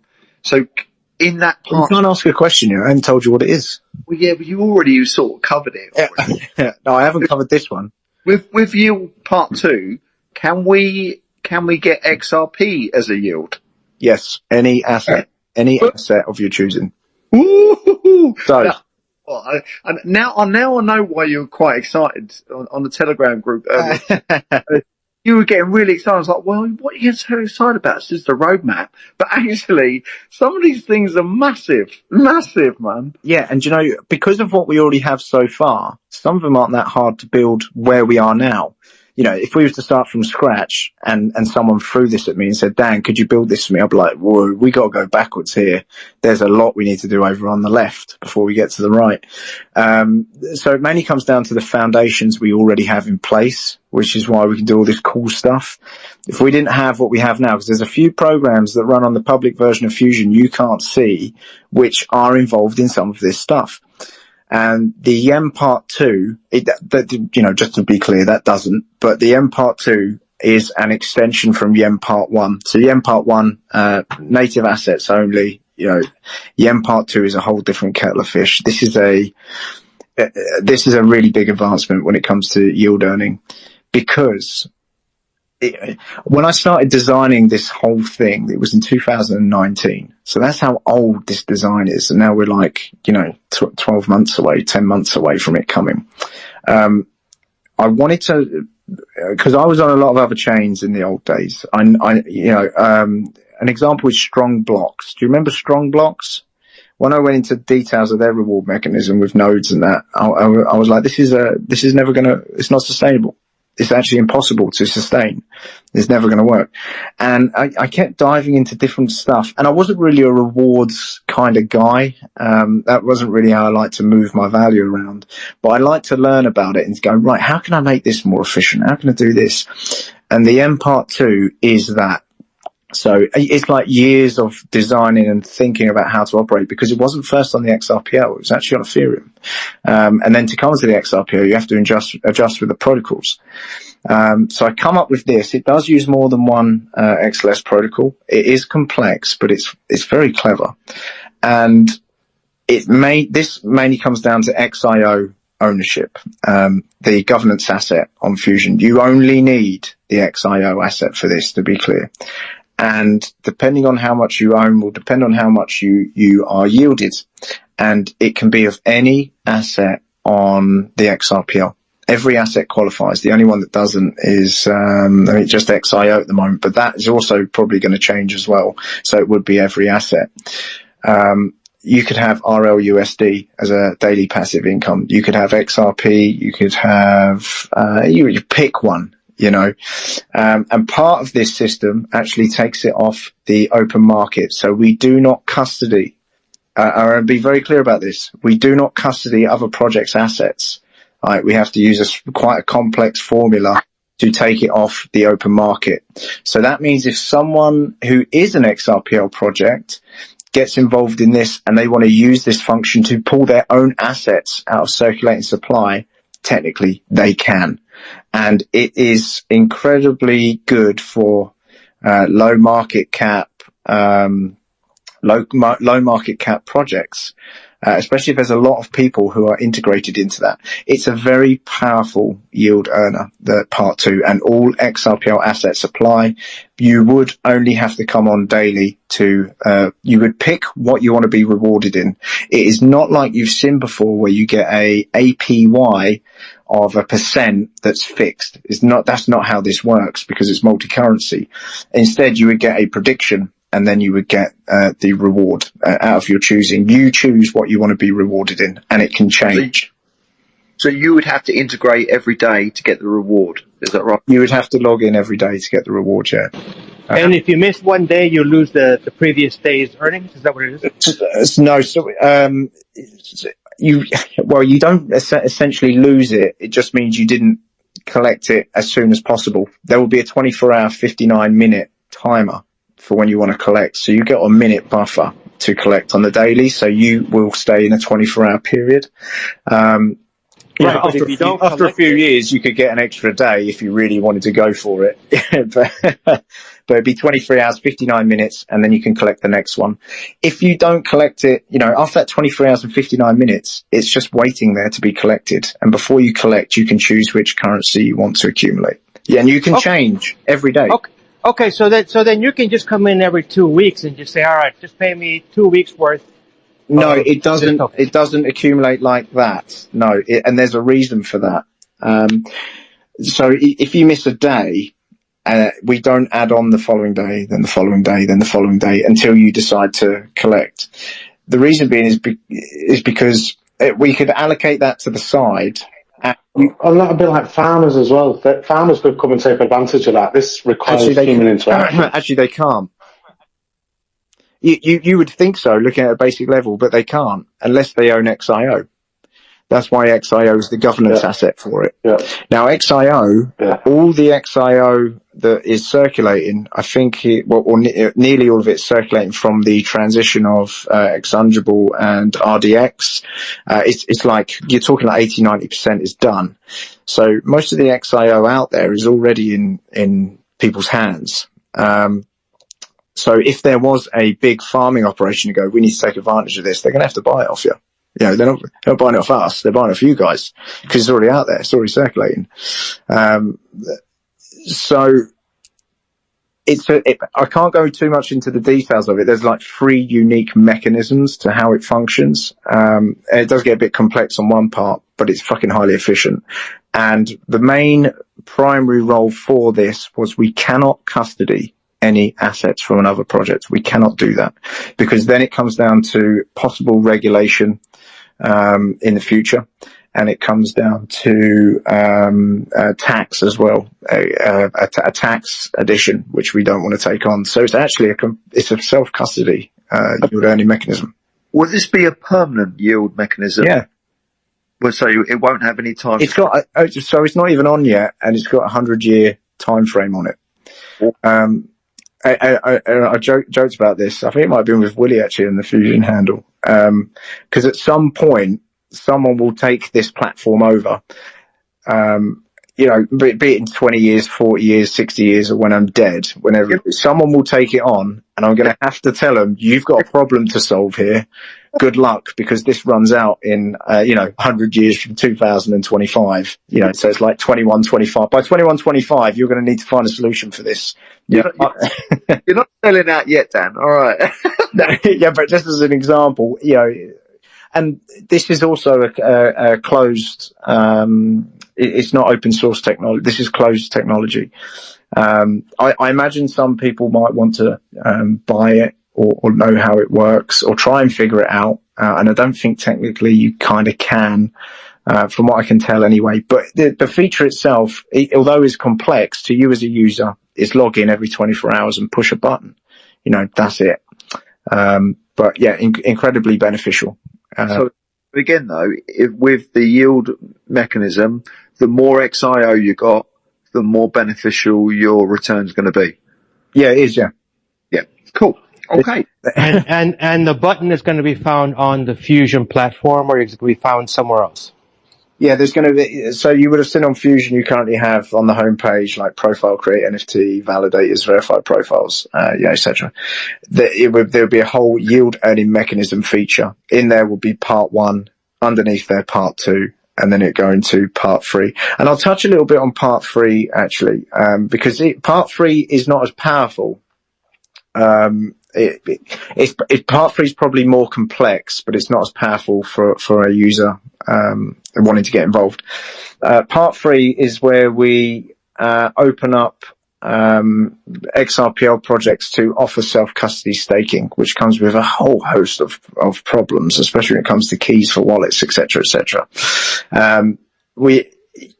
So basically what I mean is that a profile will be able to build their own yield engine for people to connect to, involving whichever asset they choose. Okay. Right, who let Bob up? Take him back down. Up to Get him down. Go on, Bob. Mike, welcome, my friends. Always good to have you up.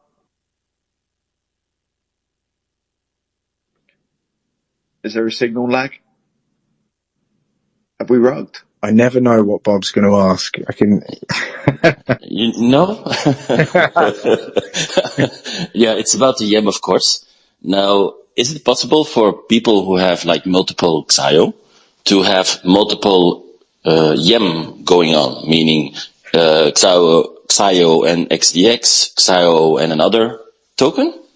Now, it's a good question. There's a consideration which is not set is, so imagine you've got, I'm trying to say it on the space, it'd be easier if I could pull up a PowerPoint. So imagine it like slots. Now, you would have heard me call it a charging station. You definitely would have heard that, where you use your XIO to charge to then be rewarded. Do we open up more charging stations? And then if we was to do that, would it come at a small cost? And if we were to do that, would there have to be a certain amount of XIO that is fixed, delegated? Because it actually gets quite complex then. So for now, at the moment, it would be set in stone that it is just one and changed to another. It is in a consideration to open up to more, but I can't give you a direct answer on that yet because we haven't confirmed. If I can give you a workaround on that. All you got to do is just set up another wallet and another account, and then set your XIO to however you want to do it. Mr. Exploitation over there. Yeah, but then it's smarter to have like multiple gates, because people will have multiple wallets anyway, so it's better to make sure it's working and that there's no abuse. But it does not make any sense for people to have multiple wallets to take usage of the YAM. This actually, now you'll understand another reason why profiles have a registration fee. Because if someone was to, let's say a farmer with 30,000 wallets, wants to go, right, I need to take advantage of this, and I'll use a fractional amount of XIO, then they'll be like, oh, hang on a minute, this is going to cost me about $200,000. Or let's say, let me do a quick math. Yeah, about $200,000. It's like, well, actually, is it worth that? So yeah, the profile registration is actually a barrier. As well as a stream of revenue is actually a barrier as well. I get farming is, smart people do farming. They make a lot of money out of it. I'm not actually like a massive anti-farmer guy. So if you want to farm, that's great. But I'm trying to make a different kind of ecosystem, here where it's not involving people with, technologically advantageous, over everyone else, instead of trying to make it more fair. But so yeah, if farmers did want to take advantage of it, then, it would cost them, is the point. Yeah. I have another question. Right, see you later, Bob. It's been good talking to you about No, I'm fishing now. But, the other question is that I also understood that, in the future, people can lend out their, quantum pass, or lend out their XIO. That's not a development by us, to be fair. That will be an XLS protocol. So when the XLS protocols come in for borrowing and lending of NFTs, yes, that would obviously play a very big role in this. One with a quantum pass, one with a vector pass, but one also with everyone else's NFTs. The 3D ones, with Expector. Is a perfect example of this, incredibly beneficial. So lending and borrowing with NFTs is not a development by us, to be clear. That would be a network protocol. I mean, we could centralize it at borrowing and lending. We could do that, but that's not the way we need to go with this technology. We don't want a centralized entity custodying customer NFTs, borrowing and lending. We want it in a decentralized way. So yeah, that will be a protocol in the future on the XRP Ledger, voted in by the validators. Okay. Very, very good questions, though, Bob. Thank you very much. Thank you for the opportunity. Have a nice evening.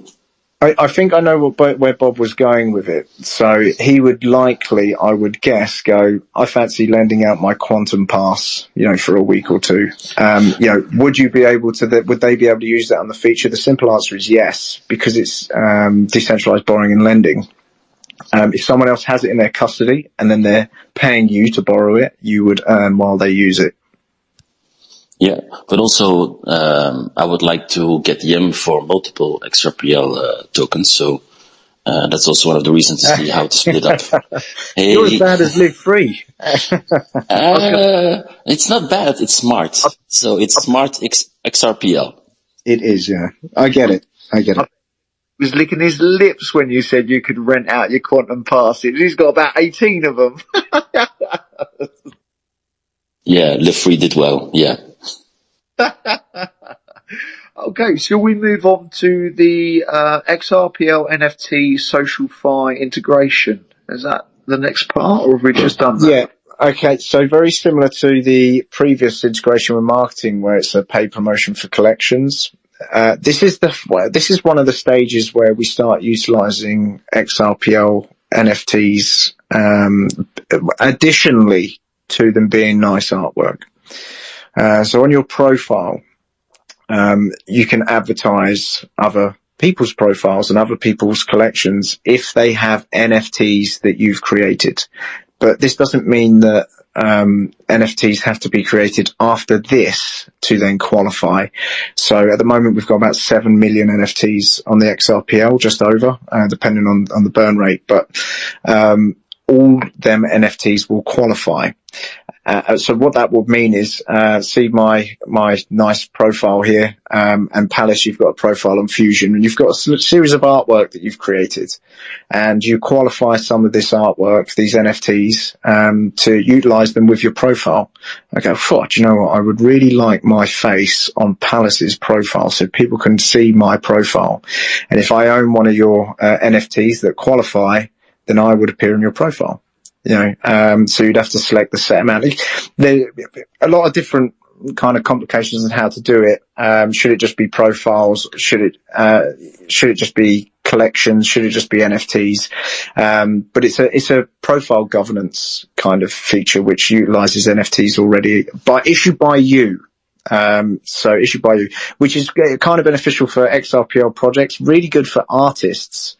Because artwork is probably the very basic of what an NFT can be, and the limits are limitless to what an NFT can be. So if you are an artist and you're like, I'd really like people to trade my artwork more, you could qualify them so people can advertise on your profile. So it's the start, that's like the starting stage roughly of where we start utilizing NFTs as well as cryptocurrency. Like that. So that's like, I think I've explained it. I think I might have waffled, maybe not explained it very well.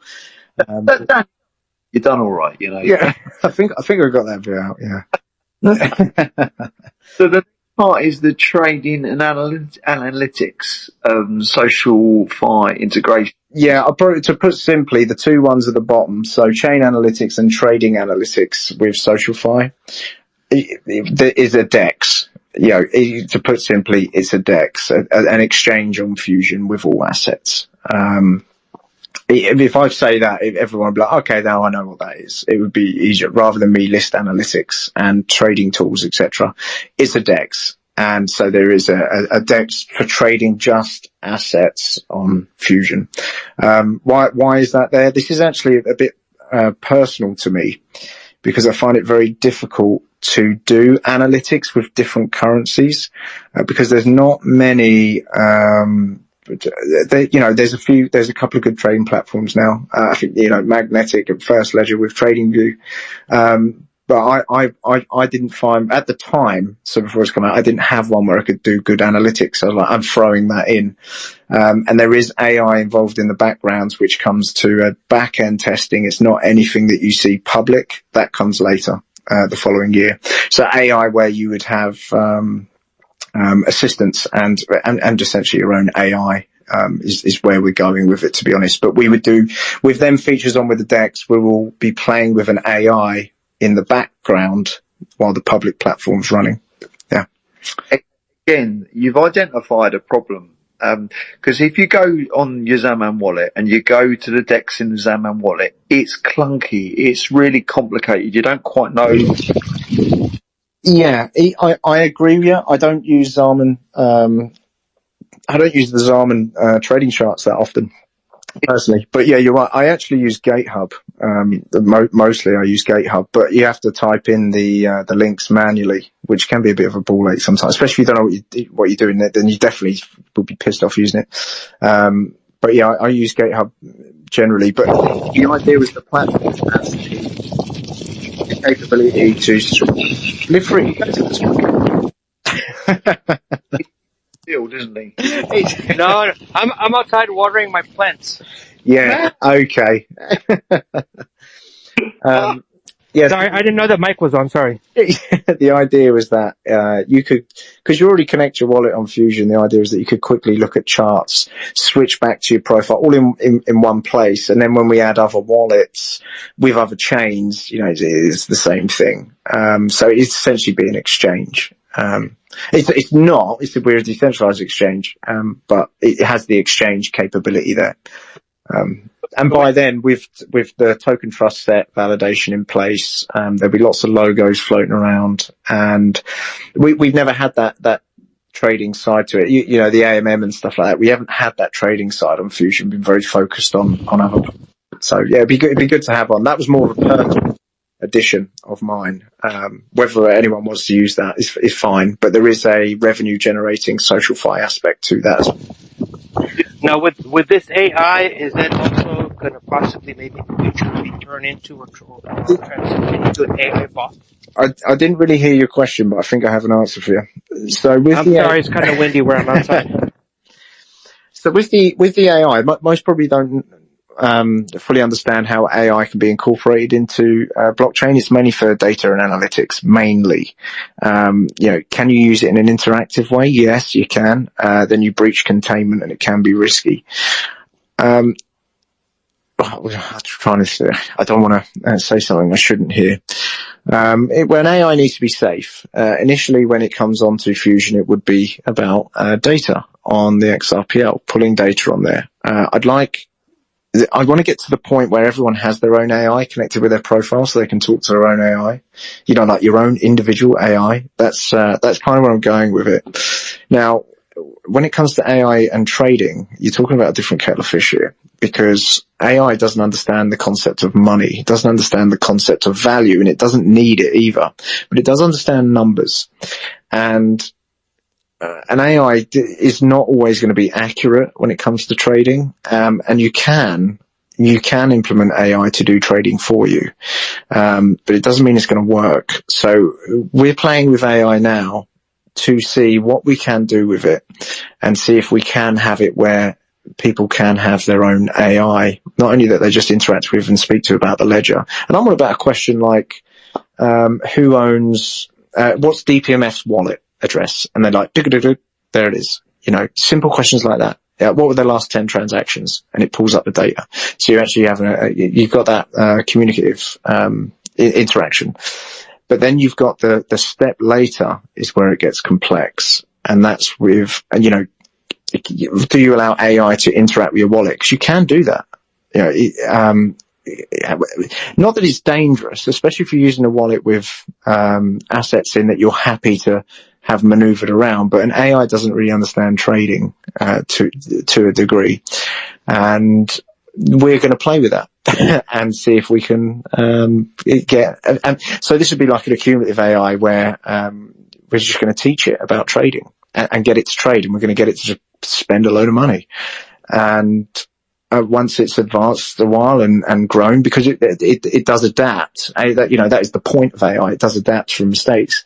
And say, right, I've got one RLUSD in this wallet. Could you turn it into 10 in a week? But let's see what I can do. And then it's got the whole XRP Ledger to play with. This is where it gets interesting. Not just the trading pairs, but if an AI has the opportunity to interact with the whole ledger, it can add trust lines without your knowledge. Then it can also add liquidity to the AMM, and it can also buy and sell NFTs. And you'd be like, well, hang on a minute. What we wouldn't understand what it was doing. So yeah, we're going to have a play with that. We've got a developer. His name's Monster over in China. He's on it now. And part of the where we're going with it is in Q2 with the upgrade. We'll connect it. There will be nothing public. It will be completely private. And we'll be playing around with that and see what happens. That's not something that's mainly my bag, just so you guys are aware. No, it gets fucking technical a bit later on. But AI, to make a basic AI is very simple code. But what we're doing with it is it's not simple, and that will be developer Monster. He is a very good developer. He is going to be leading that, and we'll see what we can do with it. And then if we're successful, we will offer it to you guys, on your profiles. But I can't confirm if it's going to be successful, because it could be a fucking mess. You can't predict what they're going to do. The AI. So we'll see. So if anyone's got some questions about this roadmap that we've just discussed tonight, please put your hands up or put some comments up. We'll try and get you up. Stone, I think you had your hand up, my friend. Did you want to say something? Yeah, I listened to a podcast about this, and then I had the same discussion along the lines of what you were just saying about AI agents handling our finances. I believe that it'll start with the top and work its way down, but eventually it'll be very common for you to own your own AI agent that you set up. You have your conversations with. It knows your 5-year, 10-year plans. It knows your goals. It knows every asset that you have at your ready, or that you possess, that it can utilize for different transactions. Like if you own an NFT for a grid trading bot, if you own an NFT for all access pass to Fuzion or these different whatever is created in the future, that will be your means, or some people's means of making money or going to work. They'll send their AI agent out to accomplish all these tasks. So the oversimplification of all these different blockchains isn't going to be required to what we would expect it to be right now. Like right now, our main focus is to remove all the friction from the average person so that they can interact with the technology like they're used to. Well, eventually, I think that there's going to be a group of people that branch off and develop AI agents that can accomplish these things, and this group of people will be ahead of the other people that are waiting to be coddled. That are waiting to have their iPhone for dummies so that they can just push buttons and I can get things done. There's going to be a separation for a little while until it all migrates down. And what you're talking about is the beginning of that. What you're talking about, developing these AI agents to solve these certain issues is fundamental part of that growth. And I think that a lot of people lose sight of the journey and being along ride with these CEOs and these visionaries. Just pay attention and come along for the ride and be in the right place at the right time. Turn off your mass media, farming machine that gets you to go to work every day, and start broadening your horizons and listen to these guys and really focus on what they're doing and what these other people are talking the future is going to be, and then kind of fill in the blanks, and if you don't know what blanks to fill in, just keep coming back and listening to other people ask the right questions. I'm blown away by some of the technology that you guys so nonchalantly talk about, where I can kind of see, like, take that step back and look at what everybody's building and look at where the connection points are, and I can appreciate where I'm at, and I can appreciate this journey with you guys. So you're doing a great job. I just kind of want to foot stomp that AI agent is nothing to just kind of gloss over, and I think that the audience needed to hear that. Thanks. There is, thanks for that, Stone, for your kind words. Let me share some risk with AI, with risk analysis. You have an AI in custody of your keys with your wallet. What's to stop that AI creating a new wallet, and then the AI only has the keys, and then later on transfers all funds into this new wallet that you can no longer access? That is something that can happen. The basic concept of an AI is simply problem solving. That is all it is. It's just a problem solver. You give it a problem and it comes up with a solution. But the way you present a problem could end up becoming your problem. That's the problem with AI, is it's just too bloody good. And it can adapt in a way which we don't even comprehend imaginable. to success. It can push. It will go to all lengths to succeed in what that task is. Did you hear about Thingy copying itself? ChatGPT a couple of days ago copied itself. Yeah, I did, yeah, because it thought there was an existential threat to it, and then it lied about it. Yeah, and then lied about it. Yeah. Yeah. So they detected it where it was reprogramming its core to copy itself to stay alive. Get a trading bot for our Wes there, so we can sort him out a bit.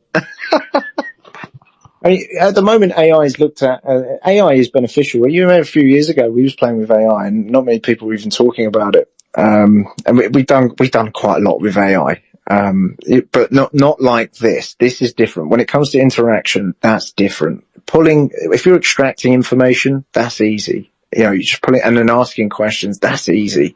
But then if you've got an AI where it comes to the interaction factor, where it has control over something, even in the digital ecosystem, that's where it can get a little bit dangerous. And if you have, you all would remember our developer, Ava.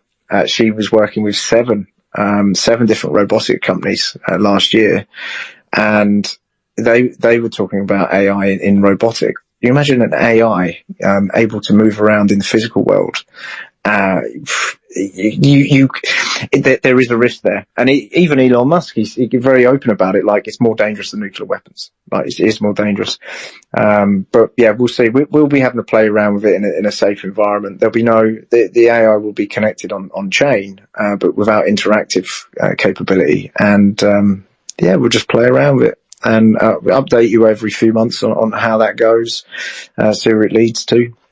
But yeah, there are. Will it be isolated, and will it be you who's updated us? Maybe it'll be the AI. Yeah, well, it might be. Yeah, it might be. I don't doubt there's probably a few AIX profiles floating around somewhere. Yeah, and, that's something I was talking to someone recently about social media.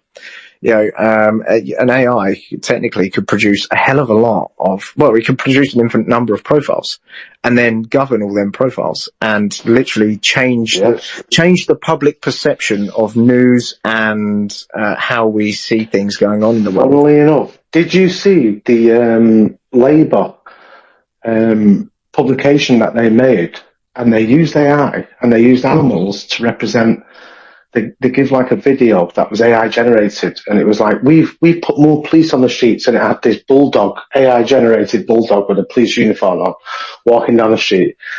And then they said, you know, we've publicised the railways, and they had a raccoon or a skunk or a badger. I think it must have been a badger, actually. It was black and white badger.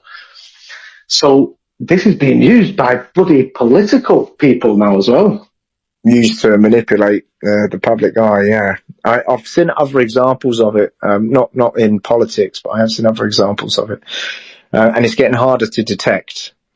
There are a few on other chains. There are actually NFT exchanges that detect AI images that are now struggling to detect AI images. There's video footage out there. I'm sure everyone here has seen all kinds of different video footage where it's like, bloody hell, that looks real, and it's like, actually, that's AI. That's how far we've come over the past few months on a visual aspect. You know, once you start getting into sort of unleashing containment, because it's going to happen.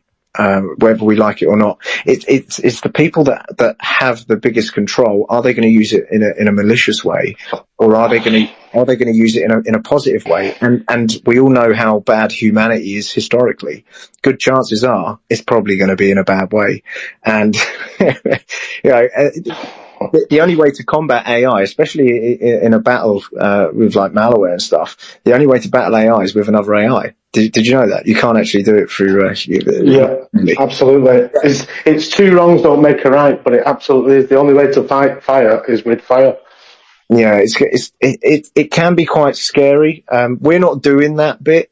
We're not going into the scary bit. We'll have a play around in the future, but yeah, by the time we do it, if we launch AI public in 2026, where it's like, yeah, we can comfortably, you know, play around with it. Ours will look quite basic, I think, compared to what's already out there. Even though internally it might actually be more complex. From the public view, it would look more basic. But we'll see. But yeah, something in the background. Go on, Wes.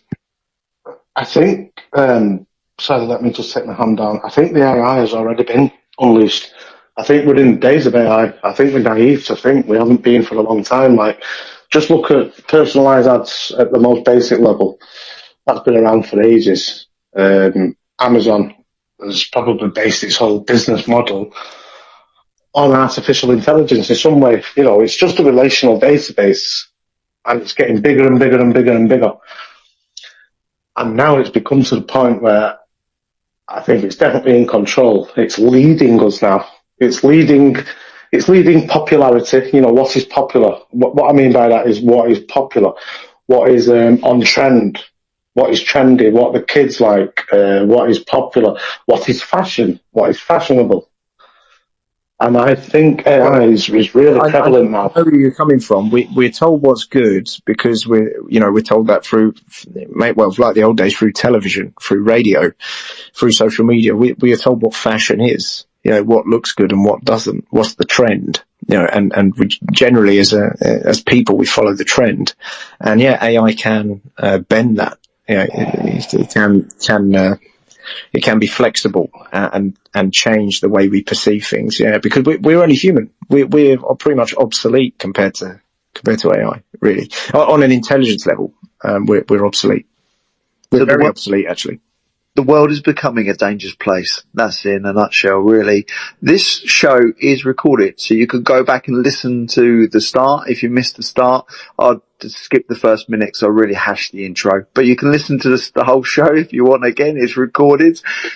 Do we have anyone else? Do you have any other questions or any other topics you'd like to cover? I'd love Jay Shibb.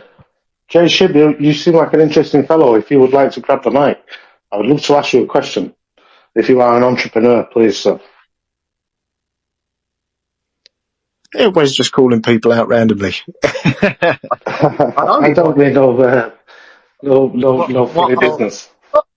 What I'll do is I'll conclude basically without going over everything. So one of the big things we spoke about earlier, big one in Q1 is the configuration file, working with the metaverse products, partnered with Expector. That's a really big.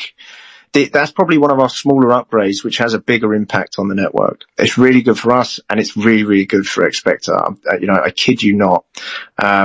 With that in place, it opens up an extraordinary door of users, developers, designers. It's absolutely massive. And it's gonna change, the way NFTs are perceived on the XRPL. I can tell you that. It really is. I'm not just saying that. It's absolutely massive. We even put together a design team. We've got 5 designers in the background, run by Artie, who's a new team member. She's been with us for a while now. I know you guys, the panelists, have bumped into her. She'll be on public tomorrow. And she'll literally be managing and supporting stuff with Expector. But yeah, really, really good for their ecosystem. Really good for the XRP Ledger, and it could be an accelerant for us to be a leading blockchain, especially involving 3D objects and metaverse products. I really do believe that. It won't happen straight away. I think it will be a gradual incline from there of interest to the XRP Ledger with metaverse products, definitely. So yeah, that's a big one for Q1. I know there's a lot of NFT content creators keen for all currency minting as well in a permissionless way. 2 massive ones that we have there. And then over all the other intricate parts that we have, the big one we have, I know a lot of people wait for is the yield earning mechanism. A personal favourite of mine, planned for it for a long time. The yield one, I mean, this year, this could really make or break XTX and Fuzion, couldn't it? I mean, if we get right, it's going big places. It will, yeah. I know we've had for years people have said, Dan, could you just build some sort of rewards feature? And I'm like, I've actually got one in the back pocket. I just, it was just by design, wasn't complete. I had a bit of a light bulb moment last year, actually, where it came to completion. I was like, this is it. In fact, it was probably about 12 months ago, actually, 30 months ago. There was like a final piece of the puzzle come in, and then I tinkered with it like in the middle of last year, and I was like, yeah, we can start getting this to roll out now. But most of the features we have are not just good for cryptocurrency NFTs, but they're good for users as well. They're good for people on chain. And I think that's important. And it's a big stepping stone for where we go in the digital side and digital infrastructure. Because cryptocurrency is it's one hell of a powerful currency, and it's not looked at that way. Most people look at it as just value, but when you come down to the intricate parts of how you can use cryptocurrency, it's incredibly powerful. And it lines us up nicely with XD2. Point to note, actually, I'll touch on it. I can't remember if I put something on the Telegram recently. So XD2 is we've got it's a bloody big project. I'm not going into it. Will be another hour. But concurrently, we've got a developer who deals with solar energy nodes. His name is Chris, right? Fantastic guy over in the UK, just west of London. We've upgraded some hardware and some details with the nodes, and we're looking to launch them. Excuse me. We're looking to launch them this year. So it's a completely separate project. But the XRP nodes we would run on decentralized energy, so completely solar powered, with different ways of connecting to the internet. But we need to ensure if there is some sort of blackout that we have a product that would actually keep the network online. That's looking to go around Q2. But is the aim. We had because XD2 I know was originally planned as an analytical app, and then we just completely rewrote it into something else. But the main issue we had with XD2 was actually funding for it. Because we needed to build hundreds of nodes quickly in a factory. We didn't have a factory on site to just do it. We actually wrote to Ripple, because at the time they were doing Ripple grants. I think it was number 6. We wrote to them, and they weren't interested in it. But if I'm honest with you, it wasn't just the nodes. It was what it was after. It's not just a program about nodes. This is where the self-custody wallet comes in and stuff. So I can understand why they didn't want to fund it, because, it's quite good, and could be a bit of a pain in the arse for them later, but we're still doing it. So yeah, looking about Q2, I've got some papers to do with Chris. I'm looking to post them publicly. Might retract some information where necessary, but it shouldn't be a lot. But you will have information about these nodes in detail.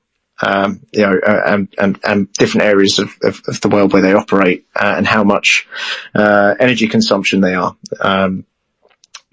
So that will be coming out, hopefully in the next sort of week or so, that kind of information, but we're aiming to launch around Q2. And Chris has got some really big ideas with launching it. So yeah, just to bring that up, because we don't talk about XD2 too much, and that's mainly because it is a completely different kettle of fish to XD1, which is Fuzion. So Fuzion is mainly aimed at the cryptocurrency side in the digital sector. XD2 is more the traditional side. And while we was touching on AI recently, we're actually talking to a connection in the banking sector in London, who have already come up with an AI for collateral lending in the traditional sector. We're looking to work with XD2. That's one of the sort of hurdles and speed bumps going forward. Generally, the bigger something is, the bloody slower it is, and we learned that with the Reg Park program. But that's where we sit with it. So if we get on board with these guys, because they do have a banking license, and we combine, XD2 will start rolling out. So that's really exciting. But that has been a time consuming process. Is Willie still here? Is the Fuzion handle still on? We'll be having another dinner in London, Willie. So, I'll give you a date for it, when I get one, once Z's messaged me. So yeah, it's, we got, the 2025 is going to be good for us. But it's not just good for us. It's going to be good working with a few other people, and recently the Expector partnership, big one. I think we're going to be there really to support them going forward, because I see them having one of the biggest digital platforms on the XRPL. And we want to act as an accelerant for what they're doing. And I think that's exactly what's going to happen. Going forward, and it's going to be good for them. It's going to be good for us. So yeah, I think that concludes it, Palace. Unless you got any other questions, mate.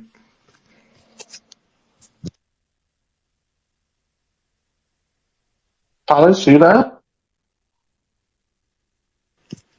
I think he's gone. No, I don't think he's there. He must have cut off. Mm. Okay. Wes, Mr. Live Free or anyone else, do any of you guys have any questions before we close off? No, I'm good to go. That's definitely a lot of nice information released. We look forward to the startup of the YEM, and also with the partnership for X-Vector. Oh, absolutely. It's going to be a good year. A lot of exciting stuff coming, no doubt.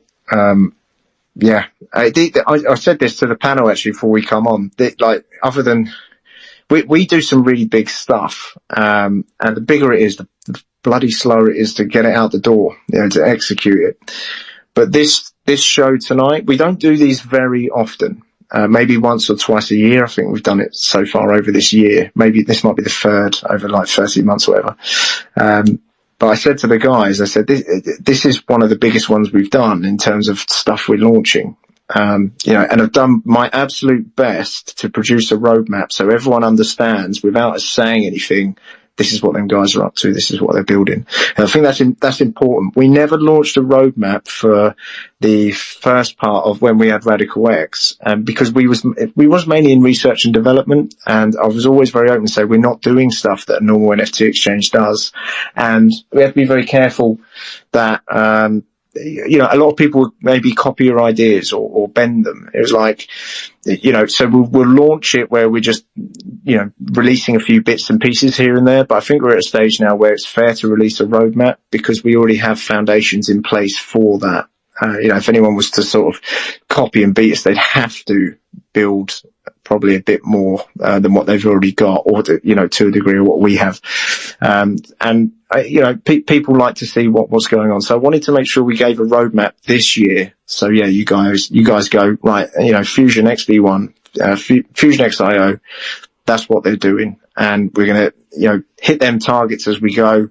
And yeah, they're going to be beneficial to you. I hope we change the way the concept of cryptocurrency is looked at, and I hope it brings more people to the XRPL. I really do hope that. It really helps with everything we have going forward. So yeah, okay, is Palace gone? I think he's cut off, isn't he? He's filling up another cup of mother brewing. All right, we'll close it there, guys. But for everyone come up and ask questions, Mr. Stone, Kryptonite, thanks for asking your questions, and for everyone else, thanks for coming to listen. It helps us a lot to broadcast what we do. So it's much appreciated. So thank all of you for coming on. I really do appreciate it. And for that, we'll catch you later. Thank you very much, guys. God bless you all. Thanks for tuning in. It's been a great chat. It's been great information. Godspeed, guys. Take care.